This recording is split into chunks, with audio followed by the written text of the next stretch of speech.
Some weapons are only found in the hands of those who are privileged. They are divine weapons. These weapons are the materialization of a person's soul. Thanks to this, these pieces of equipment are endowed with unique abilities. A noble family once defeated the evil god, the Catastrophe Duchy. From birth, its members have everything: bodies built for combat, exceptional talent for battle, and divine weapons that are truly incredible. The protagonist was born into this family and dreams of becoming a great hero one day, proudly wielding the divine weapons he possesses. At least that's how it should have been. But during the oracle ceremony, one's divine weapon manifests. He ended up discovering that he wouldn't have one. It was the first time in the history of his family that this had happened, making him the first great failure. Because of this, he was considered inferior and suffered constant humiliation, being called a public embarrassment. The family's second son, Zane, was naturally unsympathetic. To him, useless people like the protagonist who failed to attain a divine weapon did not belong in that place. He used this as an excuse to massage the protagonist's face in an unintentional manner, performing temporary facial harmonization sessions on him. Jessica and Sarah also watched. Doing nothing, Jessica, in particular, seemed to enjoy the humiliation sessions. Sarah, on the other hand, did not like what was happening. She tried to intervene in some way, attempting to stop it, but Jessica made her trip and fall to the ground. She did this because Sarah had been called there to observe, to witness what happens to those who are weak and have no future. She was not supposed to intervene. Seeing Jessica step on his friend's head made him worried, but he was in the middle of an involuntary massage session and was reminded of that. His aggressor said that filthy hybrids are too attached to each other. While beating the protagonist, he continued to insult him with words. They were children of concubines, so they were constantly humiliated by the others, being called mutts. After being beaten, he apologized for not being able to protect Sarah as he was too weak. With a big smile on her face, the girl told him not to worry, as she had promised to always stand by his side. But the boy did not want to remain in this situation. He told her that he would become stronger and stronger, even if he did not possess a divine weapon. He also promised that he would protect her with his own life. After embracing each other, she thanked him for making that promise. And he was unable to live up to that promise because just a few days later, he was banished from the family. He immediately began to grieve, overwhelmed by rage. Because he knew that she would be persecuted, he needed to become strong enough to take her out of that place. Mastering skills with a normal weapon was useless against a knight with a divine weapon, so he had to become even stronger. In truth, he had no other option available. He placed a bag full of money on the counter of that shop. Showing the gold coins, he said he would take one weapon of each type, an unusual request. The shopkeeper thought the boy was about to start a personal war. 2 years had passed since he had been exiled from his family. Riding a horse, he continued his journey. The boy had learned a few things, but he still did not have a divine weapon. Before him stood several enemies, dangerous monsters. He had many weapons to use against them. He was also eager to finally begin the fight, because he had mastered all of them, becoming formidable. He even had a firearm ideal for collecting debts from delinquent borrowers. There was nothing the creatures could do against him. At the end of the battle, a hooded man seemed to be watching everything, until he finally decided to speak to the boy. He wanted to know if that boy always carried all those weapons, and if this was the concern of someone who had failed to obtain a divine weapon. He had already forgotten about the trap he had set and was looking for someone he could trust. Someone with enough potential to eventually become a great hero. The protagonist could only have one impression of this mysterious figure. His conversations seemed like the ramblings of a madman, but an intense blue glow appeared in the man's hand, firing a bolt of energy toward the boy. A shining object was in front of him. It looked like a weapon, leaving the protagonist genuinely impressed by what was happening. The man said he would trust the boy, leaving that weapon with him. Still embedded in the ground, the object glowed while releasing energy. He thought it might be a sword and started to approach it, until he finally touched it with his hand, only to realize that what he had received was just the sword's scabbard. The Divine Sheath of Avalon, an item that allows its user to store their divine weapon and pass it on to another person. Passed down from generation to generation, it now holds the weapons of those who are the 5 greatest in history. Whoever is able to wield it will have the best armaments on the planet. The boy's determination is focused on achieving complete mastery of that item. Since that event, 3 years have passed. He was with his mentor, and a dragon soared across the sky. The creature charged at them, furious. It had prepared its flames ready to annihilate all living beings from the face of the earth. But that heat was not a concern for the protagonist, who remained unimpressed. He immediately invoked Avalon, and the white sheath appeared in his hand. He held it as if he were about to unsheath a sword. Focusing, he commanded the power to manifest. Then, an intense glow appeared on the sacred item, and in the boy's hand, another glow emerged, until in his grasp, the windshield of Achilles took form, powerful enough to generate an effective protective barrier against the dragon's attack. To counterattack, he invoked the Stormhammer Mjolnir. He was properly positioned to annihilate the creature, leaping onto the dragon with the hammer ready to deliver a massive blow. The strike was powerful and crushing, slamming the creature's head into the ground. A single hit was enough. His mentor declared that he had mastered Avalon. He told him that he could now go to his sister, as not even an S-rank paladin would be able to stop him. Hearing these words, hope filled the protagonist's eyes. With great joy, he said he would do as instructed. 5 years had passed since he was banished. and now he had more than enough power to rescue his sister. As he advanced, he hoped that Sarah was safe, because he was on his way to her, to rescue her from that despicable place. However, upon reaching the region, he saw that fire had consumed everything. He did not know what could have happened and immediately became very worried. Amidst the flames, he saw several banners raised. He quickly recognized those symbols. They belonged to another duchy, the Roth-Windsor. A fierce battle was underway, a civil war. This was definitely not good. He'd rushed into the castle, desperately searching for his sister, approaching a massive gate that was already slightly open. But upon entering the hall, he was met with a heartbreaking scene. A severely wounded body lay on the ground. It couldn't be possible that this had happened. That was the body of his dear sister. He took her into his arms, deeply concerned. The girl showed no reaction. It was possible that the worst had already come to pass. He remembered the words he had spoken to her and the promise he had failed to keep. Completely devastated, a desperate scream filled the air of that place. After perfecting his power, he had been unable to accomplish the one thing that had motivated him in all these years. A bolt of energy was coming straight for him. It passed through the boy's body. His chest had been pierced. There was another presence there with him. That menacing mana, it was undoubtedly from a warrior of S-rank level. The man knew that this was Bel, the one who had been banished, but the boy could not understand how he had been recognized. But that no longer mattered, because he would now join his sister in the afterlife. This was definitely the person who had taken his sister's life. Raising his blade, he was ready to end the protagonist's life, who was completely consumed by his destructive grief. But already weakened, he could do nothing. His chest was pierced even more violently. After these grim events, he found himself before the priest once more. Looking at his hands, he did not understand how he had been sent to that place. That stained glass window was familiar. He was inside his family's cathedral. The ceremony was taking place, and he was certain that he had died. If this was the ceremony, then there was only one explanation. He had returned in time. The priest instructed him to clasp his hands together and visualize his divine equipment. But the boy knew what had happened the first time. At this point in his life, he had not yet inherited Avalon and was already expecting to be banished so he could restart his journey once again. But something different happened, leaving him astonished. There was no doubt. What stood before his eyes was Avalon. He believed that this time he would do everything again. With the power he now possessed, he would be able to change fate. Now his real life was about to begin. The boy looked at the sheath in his hands, fully aware of the potential it held. It was something so unusual that even the priest, who had never seen anything like it before, had something to say about it. Anticipating what the priest would say, he already knew fighting with a sheath would not be possible. As he was caught off guard, the priest said that wasn't what he had been planning to say. Even so, the boy, overflowing with confidence, assured him not to worry. That was the greatest divine weapon in existence. Now walking through the castle corridors, he was searching for his sister. If he had returned to the past, she must still be alive. His past life was still very recent, and he was deeply worried about Sarah. At last, he reached the door to her room. A girl sitting by the window heard the door open. Sarah welcomed him with a wide smile. Indeed, she was alive and well. She radiated the same beauty he remembered. Seeing her brother, whom she hadn't expected, the girl approached him to give him a hug. She also wanted to know how his ceremony had gone. The boy didn't even respond. He was just overjoyed that she was still alive. That hug was so sudden that Sarah wondered if something had happened to her brother. He still regretted not being able to save her in his previous life. The memory of that pain was still too intense for him. He would not allow his sister to go through that suffering again, for now he could finally fulfill his promise. It didn't take long for the girl to complain about the hug. It was too tight. Even so, it was fine. She was happy to have received it. Only then did she notice something on the boy's face. Tears were streaming down his eyes, and she didn't know why. Running her hand over his head, she comforted him and told him everything would be fine because they had each other. Hearing those words warmed the boy's heart. Apparently, he had grown up in Alabama.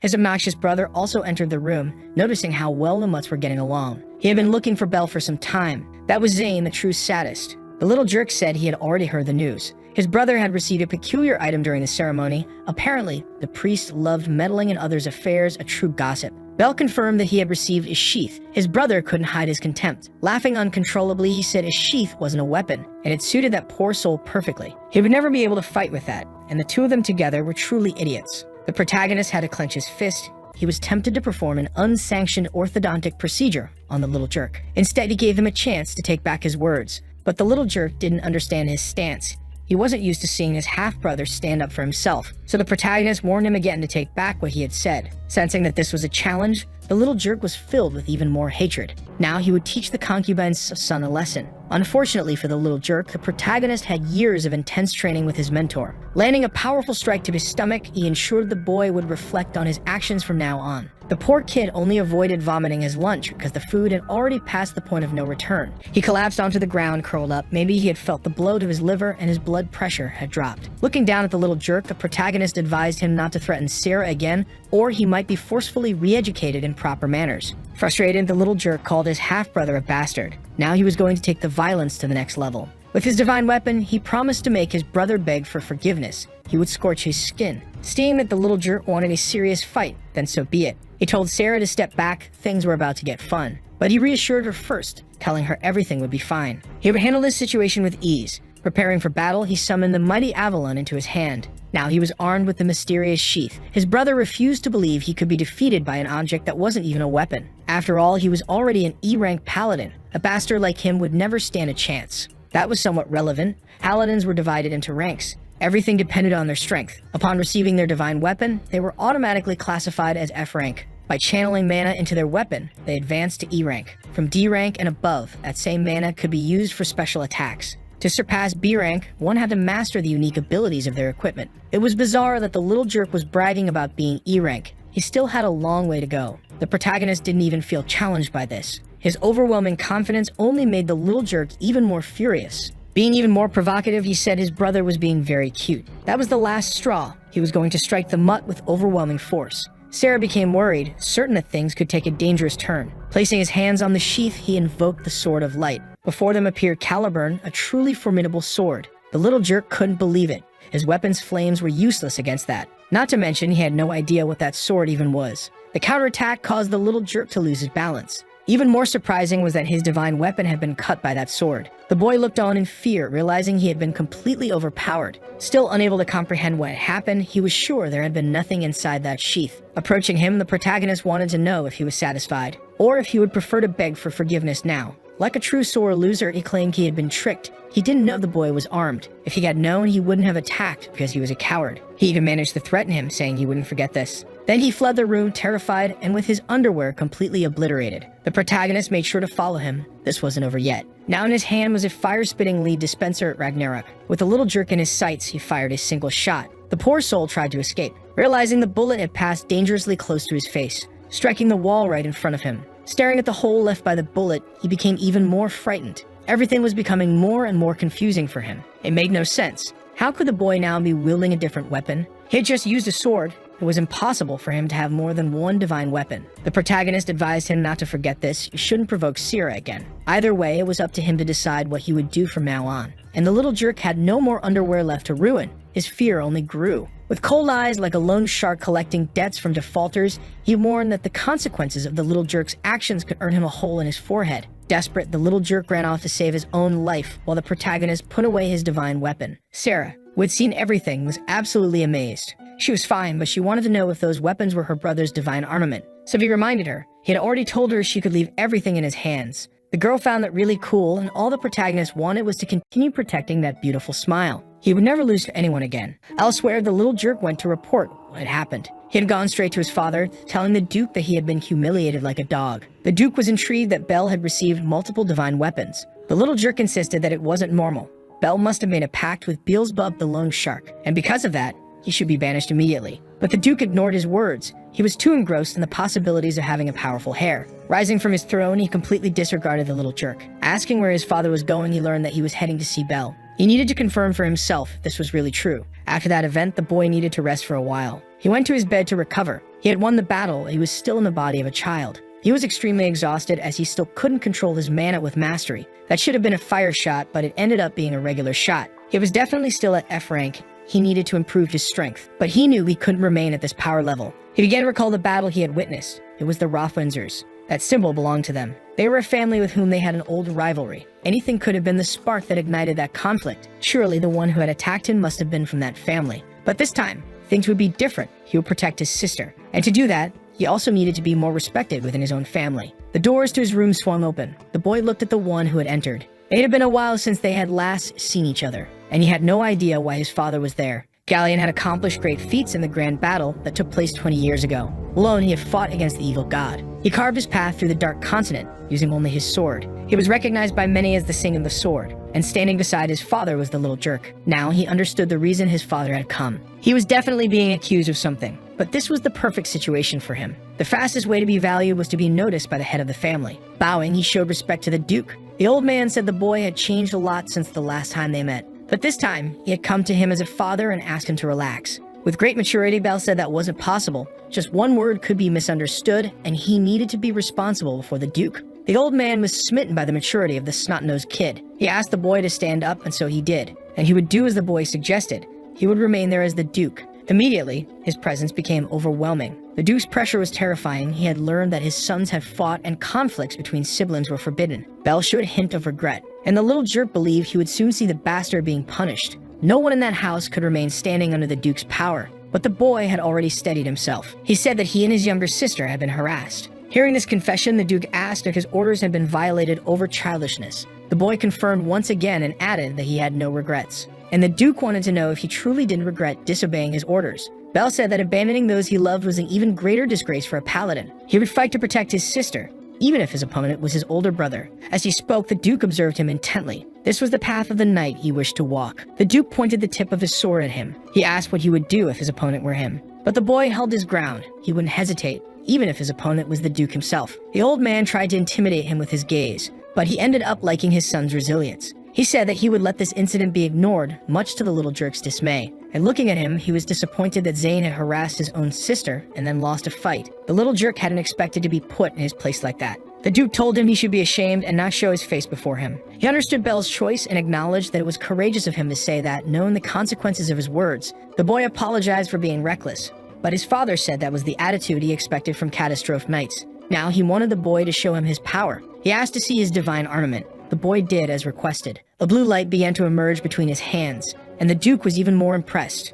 That sheath was Avalon, his divine armament. But to the Duke, that made no sense. He had heard rumors of the legendary weapon that carried the spirit of the original paladin. It was wielded by great heroes throughout history. He asked if it was true that the boy had used both a sword and a firearm, and Bell confirmed it. He said those weapons resided within Avalon. To prove his words, he showed both to his father. Immediately, the Duke began to wonder if this was even possible. And to his total surprise, he heard that the boy could only use 2 at a time, but there were 3 more weapons in the sheath. That son of his was definitely destined to be the next hero. He told him that he had no interest in the weak, but from now on, he had high expectations for his future. As he left the room, he told him to keep working hard. The doors finally closed, and the boy could rest.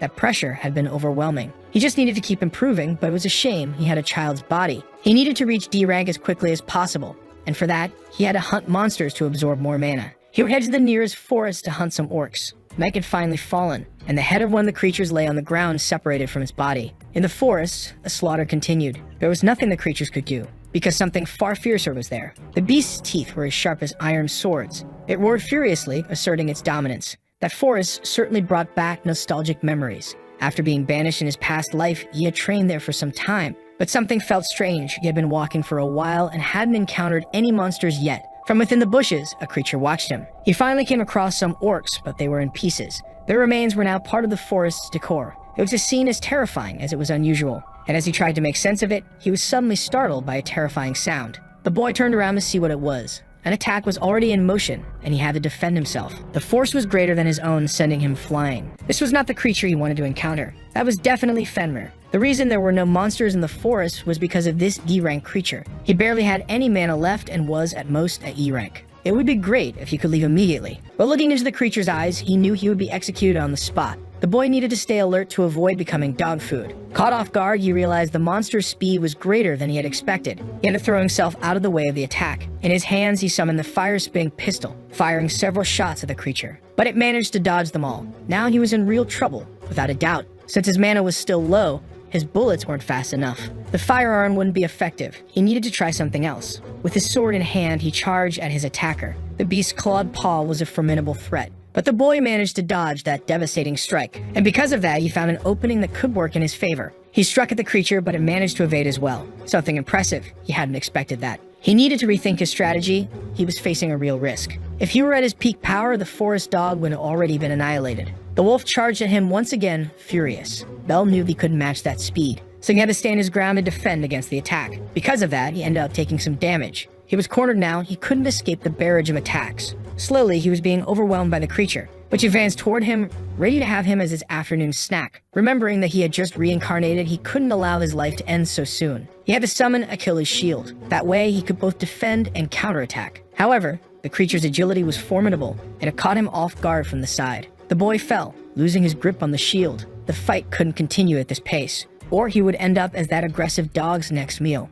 The weapons he had used so far had been completely ineffective, and using the hammer against it would also be difficult since its attacks were too slow. Only one weapon remained to try. With no other choice, he had to use it immediately. The creature was ready to finish him off. The boy closed his eyes, focusing. Just as he was about to be struck, he called Aegis to himself. But the creature's attack had already been executed. Unexpectedly, nothing happened. A gauntlet was now in his hand, wrapped in dark energy. He hadn't wanted to use it, but it was better than dying a second time. The creature was prepared to attack once again. In fact, it had become even faster. But the battle was already over. The boy had also become much faster. With the hammer in hand, he was now above the creature. It wouldn't be able to keep up with him now, and the hammer was already prepared to crush skulls. A precise and devastating blow struck the creature, which writhed in agony, its teeth rearranging themselves in its mouth. Aegis was the gauntlet of darkness. It increased the physical strength of its wielder. But that wasn't all. Whoever used it would begin to hear a voice giving them orders to destroy. The wolf was still alive and even more furious. As time passed, the wielder only grew stronger, and his desire to take lives intensified. He eagerly awaited the creature's next approach, dodging all the attacks coming his way. Now the wolf was at a disadvantage, and the boy seemed to be thoroughly enjoying himself. At last, the wolf no longer belonged to the world of the living. The protagonist was relieved to have ended it quickly. That weapon couldn't be removed in battle, and its effects grew stronger over time, dragging its user into darkness. Now he needed to understand why there was a Fenrir in that forest. While he was thinking, he noticed something different about the hammer. It seemed to be completely charged with energy. By defeating the creature, he could now use its attributes. Defeating powerful creatures was better than taking down weak monsters. He couldn't wait to test it out. In the castle garden, his sister enjoyed the afternoon under the shade of a tree. At last, the flower crown was complete. She hoped her brother would like the gift, but someone snatched the crown from her hands. The girl sneered, saying the flower crown was hideous, but that was fitting for a filthy girl like the one who made it. That wretched girl's name was Jessica. She wanted to know what Spencer thought about it. The bizarre-looking boy agreed with Jessica. He was there only to obey her. As she tossed the flower crown into the air, it was immediately destroyed. Spencer had used a whip to do it. Sarah didn't like that, but she was defenseless. Jessica was bored. There was nothing to do there. With a weapon in hand, she invited Sarah to go with her. It was time for her to practice and improve her aim, firing a shot at the girl, who cowered in fear. Bell appeared, blocking the shot with his sheath, declaring that he would play with Jessica instead. Sarah was shocked. She hadn't seen him arrive. In fact, she was completely unaware of her surroundings. She never noticed anyone coming. Bell said he was also looking for an excuse to test his divine armament. But Jessica didn't understand what was happening. No mutt was going to get in her way. Bell was too busy trying to comfort his sister, telling her everything would be fine. And now he had something to take care of with the arrogant girl. The boy with the horrendous hair tried to position himself in an intimidating stance. Bell knew that this guy was some kind of servant to Jessica, so he made sure to stand before him as the son of the Duke. But he wasn't about to show respect to someone who was the son of a concubine. That only irritated the protagonist. Jessica wanted to know why he was so confident since he was weak and only got lucky defeating Zane. They believed the protagonist had just been lucky, and that Zane had been careless. And since he was only using a sheath as a weapon, he must be the weakest of the weak. Closing his eyes, he told her it would be better if she saw for herself. Whether what he had was luck or talent, Jessica hadn't expected any of this. She became uneasy, ordering Spencer to take care of that trash immediately, something he would do with great pleasure. Wherever his whip struck, ice formed. Even so, Bell wasn't impressed. Spencer was a D-rank paladin, and his divine armament was an ice whip. He was much stronger than the little jerk, who was only E-rank. But the protagonist was the protagonist. The boy said he would freeze his victim's legs so he couldn't escape, then his arms and body until he couldn't move at all, ending with slaps to his face until it was unrecognizable. Bell said he talked too much. And now the side character would be reminded that he was a side character. Spencer warned him not to underestimate him. Now he would turn him into an ice pop. The whip lashed toward Bell, but the boy easily dodged it. Jessica couldn't believe he had managed to do that. For a D-rank paladin, he wasn't bad, but he was still just a side character. And the protagonist had trained relentlessly in his past life. This was nothing more than a child's pastime. Sarah was even more impressed. Her brothers seemed to be dancing. Meanwhile, Spencer became deeply irritated, saying his victim only knew how to run. So Bell would show him that he wasn't running away. From now on, he wouldn't dodge anymore. Everyone there was shocked by his overwhelming confidence. Bell wanted to see if the arrogant fool could follow through on his threats. Spencer fell for the provocation and charged to attack. Now he would freeze him completely. The whip struck toward Bell, who stood with his arms open. It hit him multiple times, but nothing happened. Sarah became very worried. The ice finally formed. His arms and legs were now frozen. If he couldn't move, it was time for Spencer to strike his face. Bell wanted to know if that was all he could do, because if it was, then it was his turn to attack. Spencer hesitated at those words. Bell immediately called for Ragnarok. The sheath at his waist began to glow, and a firearm appeared in his hand. To the arrogant fool, it was impossible that he had two divine weapons. To break free from the ice, Bell started releasing his mana. and from the gun, fire began to emerge. Now he was free to move again. Jessica couldn't believe Bell had done that. It wasn't possible that he had two divine armaments, let alone that he could use their attributes so effectively. And now it was time to deliver punishment to this arrogant existence. He fired intense flames at Spencer. Spencer knew he was in trouble. He tried to defend himself using his ice whip, coating his body in ice, believing that would be enough to block the approaching flames. Bell knew this wouldn't even be difficult. The fire kept advancing. The bullet completely pierced through that block of ice. Spencer couldn't believe he was about to be crushed so violently. The projectile struck his chest with tremendous force. The impact didn't pierce through him, but it caused considerable damage. He fell to the ground to Jessica's horror. The mud had shattered the ice and defeated a E-rank paladin. And since she was only E-rank, she knew she had no chance at all. The protagonist looked at her. He told her it was all over now. The girl summoned her divine armament. She told him not to come any closer. The fear was so overwhelming that she couldn't hold her weapon without trembling. She fired multiple shots at him but missed every single one. Desperate, she begged him not to come any closer. But her feet were hesitant. She fell on her own, as fear was the most abundant thing in that place. Belle remained standing before her. Jessica's fear continued to grow. Before her stood someone who could end her life if he wished. Firmly, he warned her not to bother Sierra again. The girl couldn't respond. She was paralyzed. All she could do was flee while she still had time. Sarah ran up to her brother, extremely grateful. She wanted to know if the whip had hurt him, but he said Spencer was so weak it was pitiful.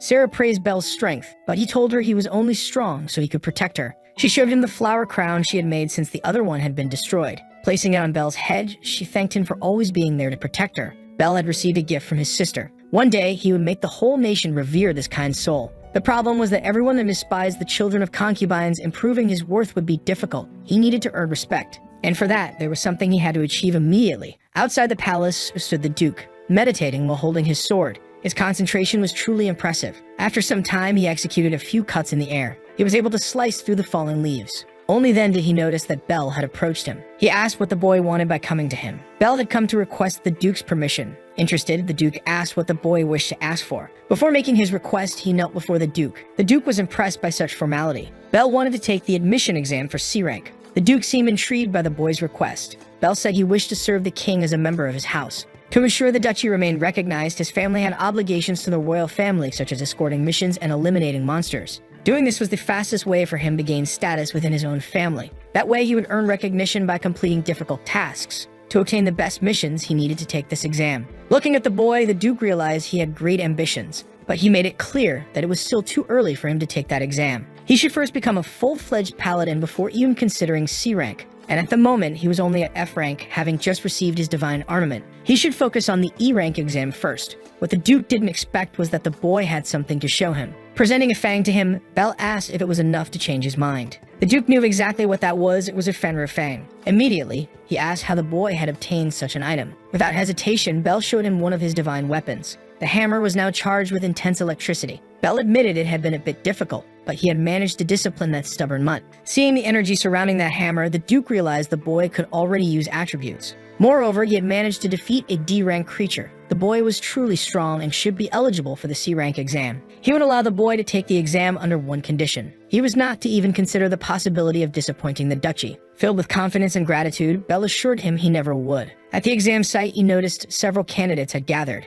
This was because C-rank was a wall for many people, completely insurmountable. The small boy caught the attention of the other candidates. Many of them were already adults, while he was just a child. He made his way to the exam reception. The attendant wanted to know who he was and if he was there with his father, but she was surprised to learn that he was there to take the exam himself. She suggested he return when he was older. The boy asked not to be treated like a child, as he was also a paladin. As they spoke, someone approached Belle, telling him to stop playing pretend as a paladin. Little kids like him shouldn't be in this place. He should leave immediately. The protagonist had no idea what this person's problem was, but he was sure it would be a problem. The others there knew exactly who this figure was. His name was Lennox, and he was currently the strongest D-rank paladin. It was said that his divine armament, the Wind Sword, executed 8 slashes every time it was wielded. A truly impressive ability, and he already had numerous fans. Lennox warned that if the child wanted to take the exam, he should at least be as good as him. Belle didn't even know this guy was famous among his peers. Meanwhile, this new side character doubted whether the protagonist even had a divine armament.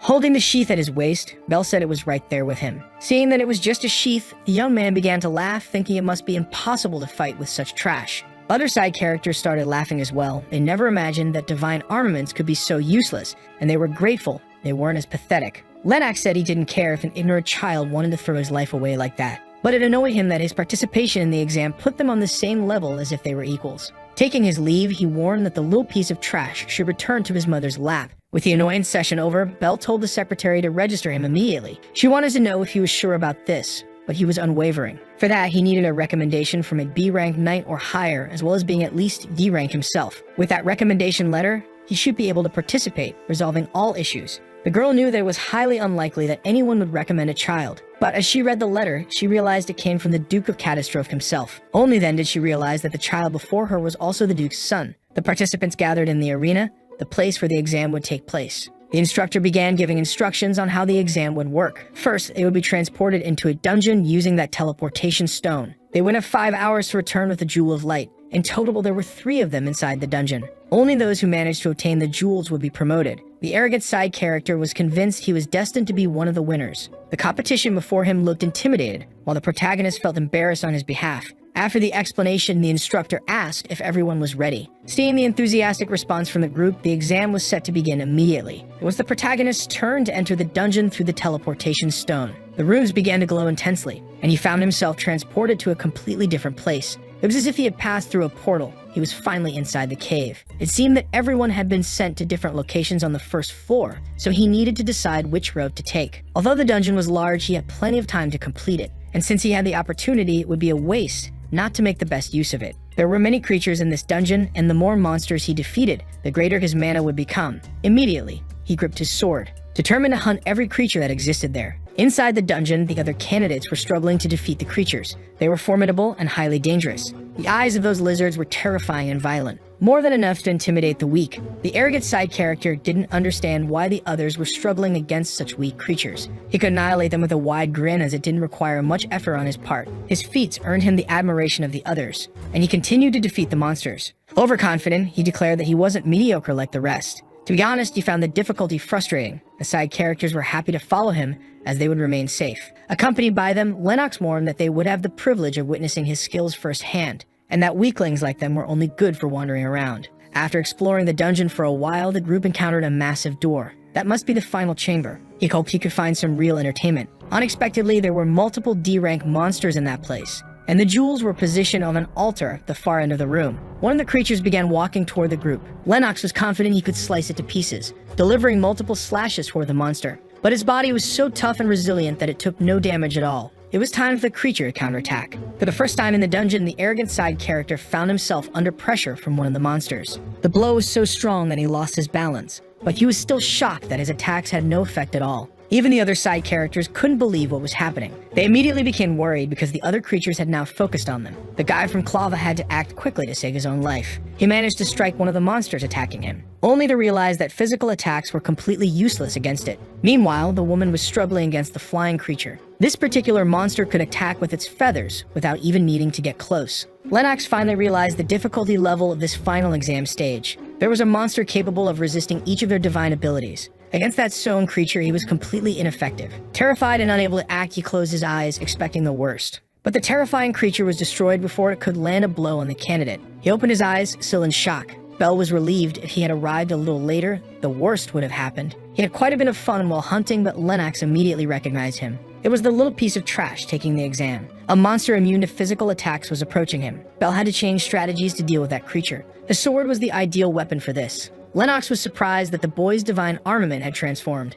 Belle finished off that creature with a single strike. Now he had to deal with the one flying in the air. He had the perfect equipment for that, capable of firing multiple shots. Riddling the creature's body with bullets, he turned it into a winged sieve. The other side characters couldn't believe that the boy was truly strong, considering that his divine armament was just an empty sheath. Lennox had no idea how it was possible for him to have multiple divine armaments. Not to mention, the boy had immense mastery over each one. Since time was short, he had to finish off the creatures quickly. Watching from the sidelines, the arrogant side character couldn't believe that a child could be this skilled. While he remained in shock, the protagonist continued defeating the creatures. With everything properly taken care of, he just needed to collect one of the jewels. He finally reached the altar where they were positioned. The side characters approached him, ready to start their flattery session, something the protagonist found incredibly annoying. They quickly revealed their toxic nature by belittling the one they had been worshipping just moments ago. They said that compared to the child, he was absolute trash, and they had always been wrong about him. Lennox's confidence had been completely shattered by that experience. The two side characters believed they would claim the remaining 2 jewels. Without saying a word, Bell summoned his hammer. He had already obtained the necessary jewel for his own approval, and he was ready to do something very entertaining. He struck the altar with a powerful blow, to the shock of the two groveling side characters. They asked what the hell he had done. He had destroyed the remaining jewels. Showing them the only jewel left, he told them that if they wanted it so badly, they just had to come and get it, adding that besides being useless, they were just sycophants who leached off other people's talent, people who took pleasure in belittling those who were no longer useful to them. They were unworthy of calling themselves knights. Being scolded by a child utterly devastated their egos. Bell left the room, abandoning the side characters there. Lennox seemed to have learned something from that reprimand. He recognized his weaknesses, admitting that he had been arrogant, and thanked Bell for it. But he wouldn't let that be his downfall. The protagonist found it surprising that he had been honest and had ambitions, confirming that one day they would meet again. Outside, the boy celebrated. He was finally a C-rank knight, and since he had hunted many monsters, his mana had increased significantly. Now he just needed to gain respect within his own household to be able to protect his sister. At last, he arrived at the Duke's residence to share the news, but the Duke seemed to be in the middle of a serious meeting. There were knights planning to overthrow the Meldia family. 3 B-rank paladins were approaching their lands, and the Duke's family had been tasked with eliminating them. It seemed that another noble family had had trouble with these paladins. Rumors suggested that these knights had enchanted their weapons with forbidden spells. The B-rank paladins now understood why they had been summoned there. The Duke declared that they could not allow karma to continue like this. They had to eradicate them immediately. One of the knights noticed someone was missing. Jin wasn't there with them. Placing a book on the table, a young man asked what the meeting was about. Immediately, the others turned to see who it was. The young man declared that this organization had already been annihilated, because he, the one who would become the next Duke, would be the reason for it. Meanwhile, one of the maids was bringing a meal to her lady, informing her that the food had arrived. Sarah prepares to sit at the table. Being very polite, she thanked the woman for her work, who left the room not giving any importance to this gratitude. Sarah seems to be very sad. She looks at her meal without any enthusiasm. Finally, her brother enters the room, announcing that he had arrived. He looks at her with great joy. Sarah responds in the same way. She does not know where he had gone and was very worried. Bell informed her that he had to take care of something important and that he brought gifts for her. On the table now lies a complete meal. Sarah was very happy with the apple pie that had been brought, and she hopes to eat all of it in the company of her brother. But that is not the time to enjoy his sister's company. The food is always the same, since even the servants despise the children of concubines. He needs to work hard to improve his sister's quality of life immediately. The meeting with the Duke is still in progress. He is impressed that one of his sons managed to defeat Karma alone. This can only mean that Jin has already reached level A. As expected from the Duke's eldest son, he is on another level. After that, he also sat at the table. He wants to know if his father has anything else to say. He said that the king had assigned another task to their family. They were to escort Princess Rilke Schudig-Villain. She would pass through a city near the duchy, and they should ensure her a safe journey. One of the knights wondered if the royal guard was not enough. Another said that the royal family should not yet be informed that karma was no longer a problem. Thus, the safest route should pass through Ricotta.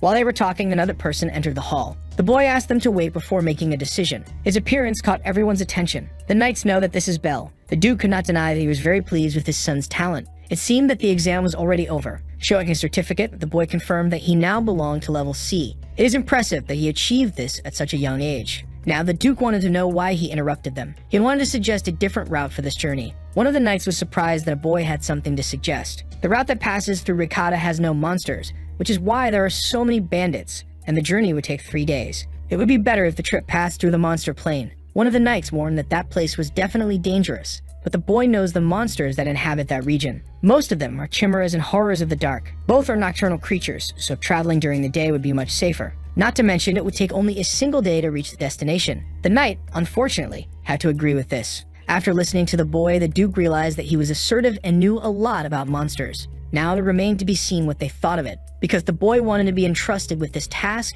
he was confident that he could escort the princess safely. His stance made the Duke remain thoughtful. Finally, Jin made his participation in the dialogue. A threatening energy filled the air. He wanted to know why this mutt was speaking to them. The energy was so intense that even a plant on the table ended up drying out, and the other knights became fearful. Bell had already forgotten how terrifying his older brother's intimidation was. Even so, that was not enough to intimidate him. Revealing his divine armament, he said that he was also very serious, affirming that he would be able to escort the princess safely to her destination no matter what. Intrigued by the boy's confidence, Jin asked if he would be able to stop him. Bell affirmed that a knight keeps his word. Jin's servant ordered the boy to shut his mouth, as his words represented blasphemy against Jin. This was Razor, his brother's secretary, who by now must be a level B paladin. Jin seemed very interested in the boy, and he asked his secretary to put him to the test. Then, he also revealed his divine armament, for he was prepared to beat that child. He was going to teach a lesson to the son of the concubine. Immediately, he began to take steps toward the boy, who seemed very aware of his surroundings even though he had not moved. The secretary was about to deliver the first strike. Bell realized that this could be much more difficult than expected. Even so, he was able to defend himself efficiently, something that left the secretary impressed. Jin also seemed to like what he had seen. That was faster than expected. It is still too early for him to defeat a level B paladin in combat. Firmly and authoritatively, the Duke announced that that was enough, affirming that Bell would be responsible for that task. The secretary asked if the Duke was serious about this. Since Karma had already been annihilated by Jin, this would be an interesting task for a first mission. Bell respectfully thanked him, affirming that he would not disappoint. Jin is watching the boy attentively, but his sinister smile hides something. Bell needed to go to the royal palace. This is the first time he has ever been to that place. He heads to the gates to make his entrance, but he is stopped by the guards, who say he cannot simply walk in. The boy introduces himself, showing his paladin certificate, and informs them that he is responsible for escorting the princess. They have difficulty believing that such a child has already reached level C. Properly identified, he was able to pass through the gates. The guards doubt the child is capable of protecting her highness, but the protagonist remains completely determined. Finally, the princess's carriage arrives. She said that her bodyguard is very cute. She apologized to him, confirming that she would not need his help. The man sitting on the throne wants to know if the princess has already departed. His servant confirms that she must already be on the road. Besides several guards in her company, the Duke's son is also part of her escort. He heard that this son is Bell, who must still be a child. Imagining that he must be extremely talented, he asked his servant to be cautious, authorizing him to use his secret weapon if the situation called for it. Revealing blades in his hands, he stated that there would be no need, because his specialty is eliminating people without them ever realizing it. The carriage continues on its way. Inside it are the princess, the protagonist, and the guards. That task is very simple, but of great importance. Completing it is essential to helping his sister. But there is a catch to this. He does not feel comfortable at all. It seems he has not been well received. Excusing himself for what might be a rude question, he wanted to know why the princess said he would not be necessary. She takes a moment to answer, saying that she does not like to depend on others. She has her own divine armament and is not as weak as people imagine. The boy realized that she is even more arrogant than he had thought. The princess continues looking outside. Inside the city, life goes on as usual. That seems to have sparked something in the princess. She looks outside with great enthusiasm. The boy enjoys seeing her joy, but the princess felt uncomfortable with that. He apologized, stating that she reminds him a lot of his sister, and he is sure she would have reacted the same way looking at all that. The princess asked if they usually get along well. Belle told her that they play a lot when they are together. Since she is still very young, games are simple things. The princess said that she has many siblings but cannot trust any of them. Imagining that it might be due to conflicts over succession, Belle felt sorry for her. He said that in his own household he goes through a very similar situation. His siblings often persecute them for being children of a concubine. Since his mother is deceased, there is no one to protect them. The princess seemed interested in that. Belle said that she must feel the same and could confide in him if she felt comfortable. But she does not want to depend on anyone, much less on someone like him. The boy does not know what her situation is, and assuming that he understands, something was disrespectful.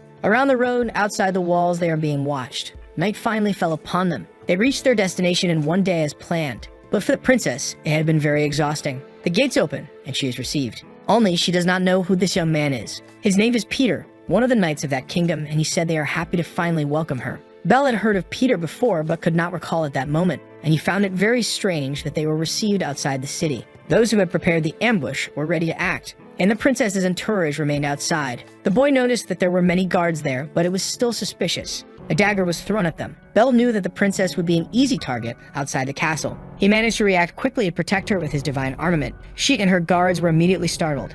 An enemy attack was underway and the princess was the target. Several daggers had been thrown at her. Since there were many, this could be a major problem. Peter was also prepared to act. With his sword skills, he managed to protect the princess. He would not let anything happen to her. Seeing what the knight was capable of, Belle assumed he must be at level B. The assassins needed to flee. The ambush had not been completed. Peter ordered his knights to pursue those men, while the princess would be escorted out of the castle. Belle remained outside while the princess was taken away. She looked back, quite apprehensive. Inside, they informed her that she was safe, but the princess stated that she was capable of defending herself. While the knight was saying that he would protect her, his throat was slit. The princess, who had not noticed the attack, was deeply frightened. The one responsible for that action was Peter himself. Now she knew that the real danger was right beside her. He looked at the guard who had just lost his life. His sacrifice had been completely in vain. The princess did not know what was going to happen now. Peter told her that her life would end in a few moments. Despite having said that she could defend herself, the princess was completely defenseless. the knight slowly approached her. She was so terrified that she could not summon her divine armament. Peter revealed himself to be a degenerate, wearing a horrifying smile. The princess now needed someone capable of saving her. The window of the room was shattered. Peter was surprised by what had just happened. One of his men had been eliminated, and the boy responsible for the escort was the one who did it. Of all the possible people to take action, it was not the boy that the princess had been expecting. He apologized for being late. The boy finally stepped down from the window. Looking at the princess, he informed her that from that point on, the job was his responsibility. Peter had assumed that, strategically, the guards would take the bait outside. He did not believe the boy would be capable of defeating him, and finally, the protagonist remembered who this person was. But Peter ended up very confused. His real name was Von Riggel. This fact left the knight extremely surprised. He had not imagined that the child knew that. If his divine armament consisted of 2 combinations with 3 thunder dice, so far he had managed to eliminate some counts, even bringing down a Marquis. Impressed by the child, he wanted to know how he had discovered all this. In his past life, he was the one responsible for bringing him justice, which is why he knew all these details. The boy had not imagined that he would go after the princess one day, but now he would not escape his fate. Even though he was just a child, Peter felt quite intimidated by him, but he still acknowledged that it was an interesting situation. Even if he had been investigated by the child, the boy would never be able to defeat a level B paladin, and indeed, it could be an insurmountable challenge for him. But if his opponent was Peter, he would not have any difficulty. Annoyed by the protagonist's audacity, he said he would make him regret those words. The boy already knew that Peter would start by throwing his weapons, and that was exactly what he did with his set of daggers. The boy dodged all of them without difficulty, because he already knew that his opponent would launch a surprise attack, executing a diagonal slash with his right hand. Peter was astonished that he had missed all his attacks, but the protagonist already knew he would try to surprise him from behind. His hand was already prepared to summon his divine armament, and with his sword, he managed to block the surprise attack. He already knew all those moves. Peter did not understand how that little piece of human filth could match his speed. Bell said he could finish him off at any moment, so if he valued his life, he had better surrender now. But his opponent was overcome with deep rage. Feeling underestimated, he warned that he would turn that brat into tiny pieces.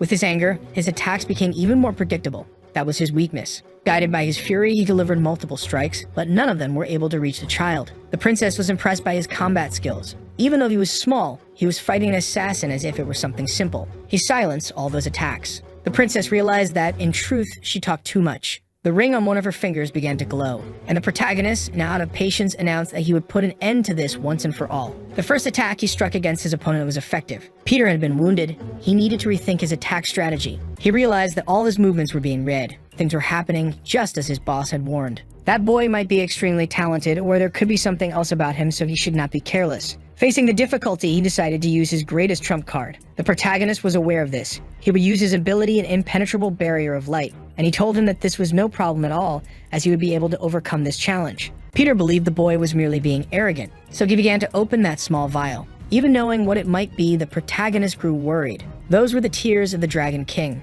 After throwing them to the ground, it seemed as if he had used some kind of stimulant. That was a rare item that multiplied the user's mana for a brief period of time. Peter said he would make the child regret not being cautious. He threw his daggers, but this time it was different. They were noticeably much more powerful, and the boy needed to be careful, because now he was surrounded by all those blades. They had stopped in the air, completely encircling him. Peter believed his victory would finally happen, because the boy had been imprisoned inside a barrier of light. He felt his body being lifted into the air through magnetism. The princess grew worried about her bodyguard. He had to use his shield to try to break free. Using the power of the shield, he attempted to obliterate the barrier. But the wind his weapon produced was not strong enough. Peter was not done demonstrating his abilities. His daggers began to glow even more with an electric radiance. Energy coursed through the entire barrier. Inside it, the boy writhed in agony. Peter said he would make this stage quick. Almost losing consciousness, the boy realized he could not end like that. While he was weakened, arrows began to fly across the room. They were aimed at the daggers. This caused the barrier to be completely destroyed. Only then did Peter realize what was happening. The princess had managed to use her divine armament. That paladin was risking his own life to save her. She could not remain afraid forever. Her intervention only made Peter even angrier. He lunged at his victim to finish the job. And now the princess was overtaken by fear. But the protagonist only needed that small amount of help. Finally, the assassin understood that he was in trouble. His body was struck by a deep and effective blow. It was enough to render him incapacitated. Bell had won that duel. His opponent's body collapsed to the ground, completely motionless. Once recovered, he asked if the princess was hurt. With a sad expression in her eyes, she said nothing to him. But she approached the boy. Touching his face, she told him that he was the only one injured in that room. Apologizing, she said that he had been involuntarily caught up in the succession conflict, but the boy assured her that this was no problem. In fact, the princess was as strong as she had claimed to be, to which she replied that she was not as strong as her bodyguard. Very grateful for his help, she told him that if he ever needed it, she would stand up for him. Kneeling, the boy expressed his gratitude for the princess's help. She looked at him with great admiration. Removing the ring from her finger, she wished for him to keep this small artifact. As a token of her gratitude and friendship, Belle knew exactly what that artifact was. That was no ordinary ring. Finally, the mission had been completed without casualties. He was received by the Duke. He listened to everything that had happened during the princess's escort. Belle stated that he had successfully completed the task, but the Duke noticed that there was something more to it. On one of the boy's fingers was the Ring of Solomon. It had been given to him by the princess as a sign of her trust in him. This was a valuable artifact, one of the royal family's treasures, a source of mana. It was unbelievable that the boy had obtained such an artifact. He might be even more impressive than the Duke had imagined. Realizing this, he could not hide his satisfaction. He informed the boy that he would enlist him in Athens immediately. He had not expected to receive this news. Because that was an elite academy for paladins, its access was exclusive to noble families. Most members of his family were educated by private tutors. Tradition dictated that only potential successors of the family attended the academy. This could only mean that he was now in the race to become the heir. The Duke ordered him to continue training until he was notified about the start of his classes. The boy still had something to say, and his father wanted to know what it was. Standing before him, he remained firm, because he had a request to make now. The doors opened. He was already outside the hall with his sister, who was very happy. She cannot believe that this is her new room. Her bed is now much more comfortable. It was the Duke himself who gave permission for this. He requested that they move into the main house, as this would contribute to earning the respect of others. The girl cannot hide how happy she is. She notices something different about the boy's hand. There was a small wound on it. He said that he got injured on his last task. Knowing this made her a little worried, but soon they went back to playing. That made him feel even better. Sarah would definitely be well taken care of from now on. Now he needs to focus on his future, because in 5 years a catastrophe will happen. His sister could be in danger again, and he needs to gather information to find out who is responsible for it. And to do so, he must become the heir of his family. Jin's servant goes to his room to report something. He bows, waiting for permission. But Jin remains focused on his painting, staying deeply concentrated on it. The servant reported that the bastard brother would be sent to Athena Academy. He was the first since Jin himself. They should eliminate him immediately. But Jin had no interest in that. He put his painting aside for a moment. He stated that his brother posed no threat for now. His brother's growth would be advantageous as well,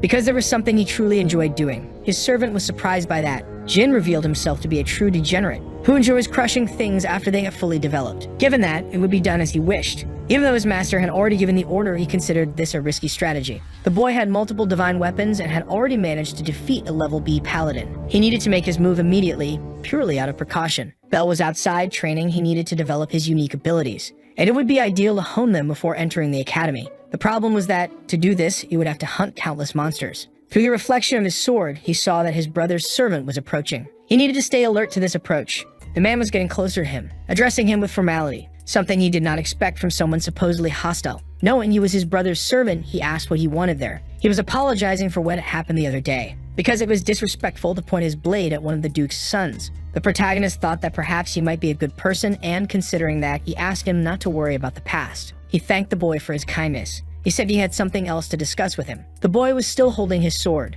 and the servant wanted to know if he would like to accompany him on a monster subjugation mission, an unusual task. He mentioned that his master Jin and the other paladins were planning something else. He was impressed with the boy's performance and wanted to help him. This was a very strange invitation. He could not refuse it since he was the Duke's son, but he recognized that he needed to be cautious. He said that he would accept the invitation, and the man thanked him deeply, because he planned to eliminate him during this task. The protagonist asked where they would be going. It was a remote place called Ika, and he knew exactly what kind of place that was. He'd have forgotten, but it was the perfect place to use a special method to increase his mana. Ambrosia was a rare item that permanently increased the user's mana. The carriage set off toward the location for the monster eradication. The protagonist was inside it, eager to eliminate some creatures while thinking how great it would be to get some ambrosia. But the chances of obtaining it were slim. To do so, he needed to enter a hidden dungeon, and he knew the location of one of these hidden dungeons, because it would appear near that city called Ithaca. Since it was already nighttime, they needed to find lodging. The man would pass along the necessary instructions. They needed to eradicate some leviathans. They had been informed that several of them were in that location. They were level C monsters. Since it was already late, they would start at dawn the next day and needed rest for that. The boy said he would go to his room. As he climbed the stairs, he was being watched. The man thought he was an idiot who did not know what was happening. He would make everything look like an unexpected accident. No matter how talented he was still at level C. It would be easy to take him out. Once in his room, he assumed that Razor must already be asleep. He summoned his shield, using his wind magic through the window that allowed the artifact to be used in an unexpected way, transforming into a platform capable of flying. The hidden dungeon was located within the monster forest. He and his master found it a long time ago, but no one knows its location. Finally, the boy's feet touch the ground. As his artifact disappears, he imagines that he has located the dungeon. Before him is a small entrance. The boy begins to explore its interior, coming across a massive portal. That was exactly what he was looking for. Hidden dungeons can be distinguished by their color. The blue ones are level A. A green gate is level B, and upon completion, he will receive ambrosia equivalent to the dungeon's level.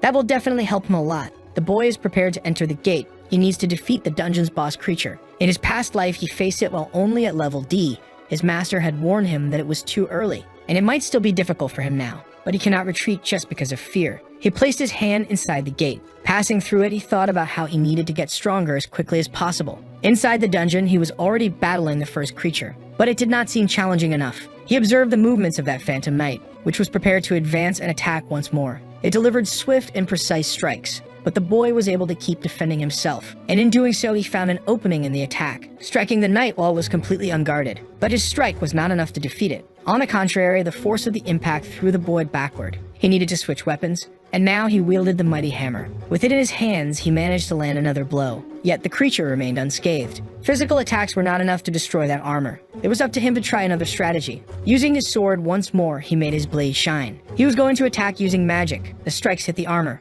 Even so, they failed to cause any damage. He had never seen a creature like that before, but he understood that he was still only at level C. Once again, he was pressured by the Phantom Knight's attacks. At a disadvantage, he needed to think of another strategy immediately. If a creature had a shield, it certainly must have a weakness. And the boy seemed to have figured something out. A mana-coated bullet should do the job. Now he was including Fire Spit. He began charging the attack that he would fire, and the Phantom Knight kept advancing in his direction. Only 2 seconds remained for it to be ready. The creature was getting closer and closer, until it was already in range to injure him. Finally, when the distance became short enough, his attack was fully charged. The shot was fired at the armor, proving to be truly effective. It was powerful enough to destroy the armor. The creature fell to the ground as it had been subdued. The boy also collapsed due to the recoil of the shot. With the battle over, he exhaled deeply in relief. A magical attack was the creature's weakness. It just needed to be strong enough. If he had not possessed a divine weapon like that, he would have been in serious trouble. The dungeon boss must be terrifying, but that was expected of a hidden dungeon. Even so, obtaining rare items from those monsters was a great opportunity. That potion could restore his stamina and mana. The boy drank it immediately, as he needed strength to continue. And that was exactly what he did, destroying every creature in his path, until he finally arrived where he wanted. Behind that enormous gate must be the strongest creature. He did not know if it would be a demon or a gigantic serpent, but he was about to find out. Finally, he entered the main hall. It resembled some sort of arena. The boy started hearing sounds. Before him, a shadow appeared, resembling a knight. His body started to shiver and his mouth became dry. The pressure was simply overwhelming, and the creature his eyes beheld was truly dangerous. His eyes glowed with an intensely bright scarlet color. The knight slowly approached. It was certainly the dungeon's boss creature. He was preparing to face that terrifying monster. The boy needed to stay completely alert. The Phantom Knight looked at its sword, swiftly moving its weapon. Certainly, an attack was about to begin. In the blink of an eye, the boy needed to react or his fight would end much sooner than expected. The destruction that followed was utterly overwhelming. Bell managed to gain a bit of distance, but he still had to dodge the crushing blows. If he were hit by any of those attacks, it would be fatal. Once again, the creature turned toward him, forcing the boy to leap away. That was the opportunity he needed to summon his sword. Now he could attack as well. Finding an opening, he struck the Phantom Knight in the back, but its armor was much denser than he had expected. Once again, he would have difficulty breaking through that steel. The boy had no time to think. He needed to stay focused on his dodging. He decided to try the strategy that had proven effective earlier. Using his fire spitter, this was the best strategy he had. This time, he would charge the attack for much longer. A total of 5 seconds. He still needed a bit more time to charge the attack. And as soon as it was ready, he fired the Phantom Knight, hoping that it would be enough to win. The attack was heading toward the creature, impacting cleanly with no defense at all. To his total surprise, it had no effect whatsoever. He noticed a strange marking on the Phantom Knight's chest. That magic resistance was truly formidable. Once again, the boy found himself cornered. He was lucky that his agility was enough to keep dodging. Needing much more defense, he decided to use his shield as well. With it, he managed to block a direct attack. But that destructive power was far too dangerous. With trembling hands, he realized that something had happened. The Phantom Knight was changing its attack pattern. This time, it was coming from above, preparing to deliver a fatal blow.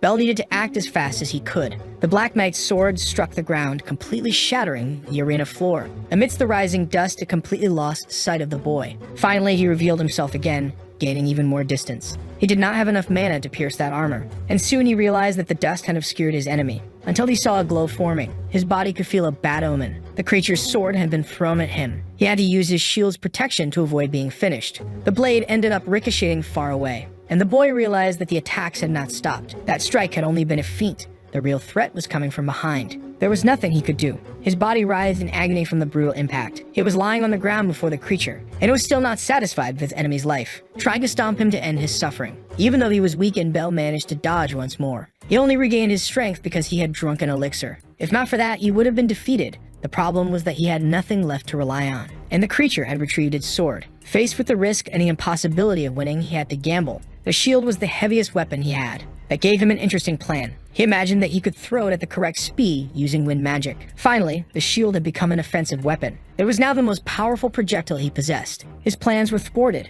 The Phantom Knight managed to dodge, something the boy had not expected, and this time he was completely unarmed. There was nothing left to stop that blade. Completely cornered, he realized he would not be able to dodge, and now there was no shield to protect him. He needed the trajectory to be corrected to have a chance at survival. Surprising the creature, the shield managed to hit it, buying him enough time to dodge the sword. Seizing the opportunity, the boy advanced. This time, he would change his type of attack. With the strength of his hammer, he hoped to cause some damage. The Phantom Knight knew it would not be able to dodge. The force of the impact proved devastating. After that, the creature fell to the ground defeated. Bell was panting after that fierce battle. His strategy with the shield had been very risky, but it had proven highly effective. Now he needed to stab whatever was inside that armor. But the boy had taken too long to do so. The knight was standing once again. That battle was not over. Unexpectedly, the armor plates began to fall, and the creature revealed its true form, something the boy had not yet understood. The monster was about to grab a latch present on the guard of its sword, pulling from it what appeared to be a new weapon. That was some sort of lock. Its sword had still been sheathed. It had finally been revealed.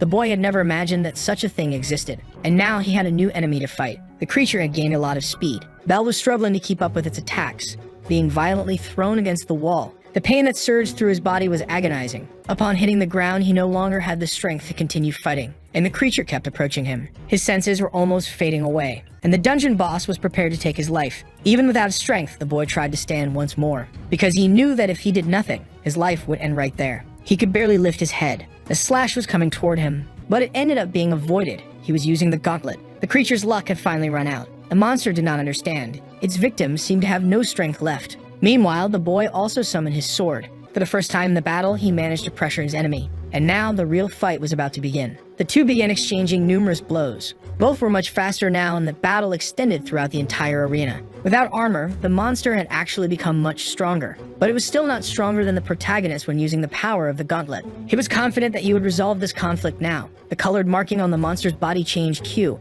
It now glowed bright red. The protagonist's sword passed through the creature's mirage. He immediately realized that his sword had cut through nothing, forcing him to defend against an attack he had barely seen. That color change made the creature even faster, and because of that, the protagonist was once again pressured. But he had not been defeated yet, and he needed more power to win. The more power flowed through his body, the riskier the situation became. That surge of strength was truly intoxicating. A grotesque figure appeared in his mind. The gauntlet was cursed. To receive that power, he needed to offer up his own soul, and the protagonist was about to make that pact. That mysterious aura began to envelop him, making him lose control. He could not resist so much power. It was as if his very existence was fading away. The entity warned him that he truly needed power now. The reason for his suffering was his own lack of strength. That was why he had always been oppressed. And because he was weak, he had ended up losing his life. By now, he should be exhausted from being so weak. It was time for him to be the one who took what he desired through strength. Little by little, he was losing control over himself. The creature saw this as an opportunity to execute him, but his opponent had already transformed his own power,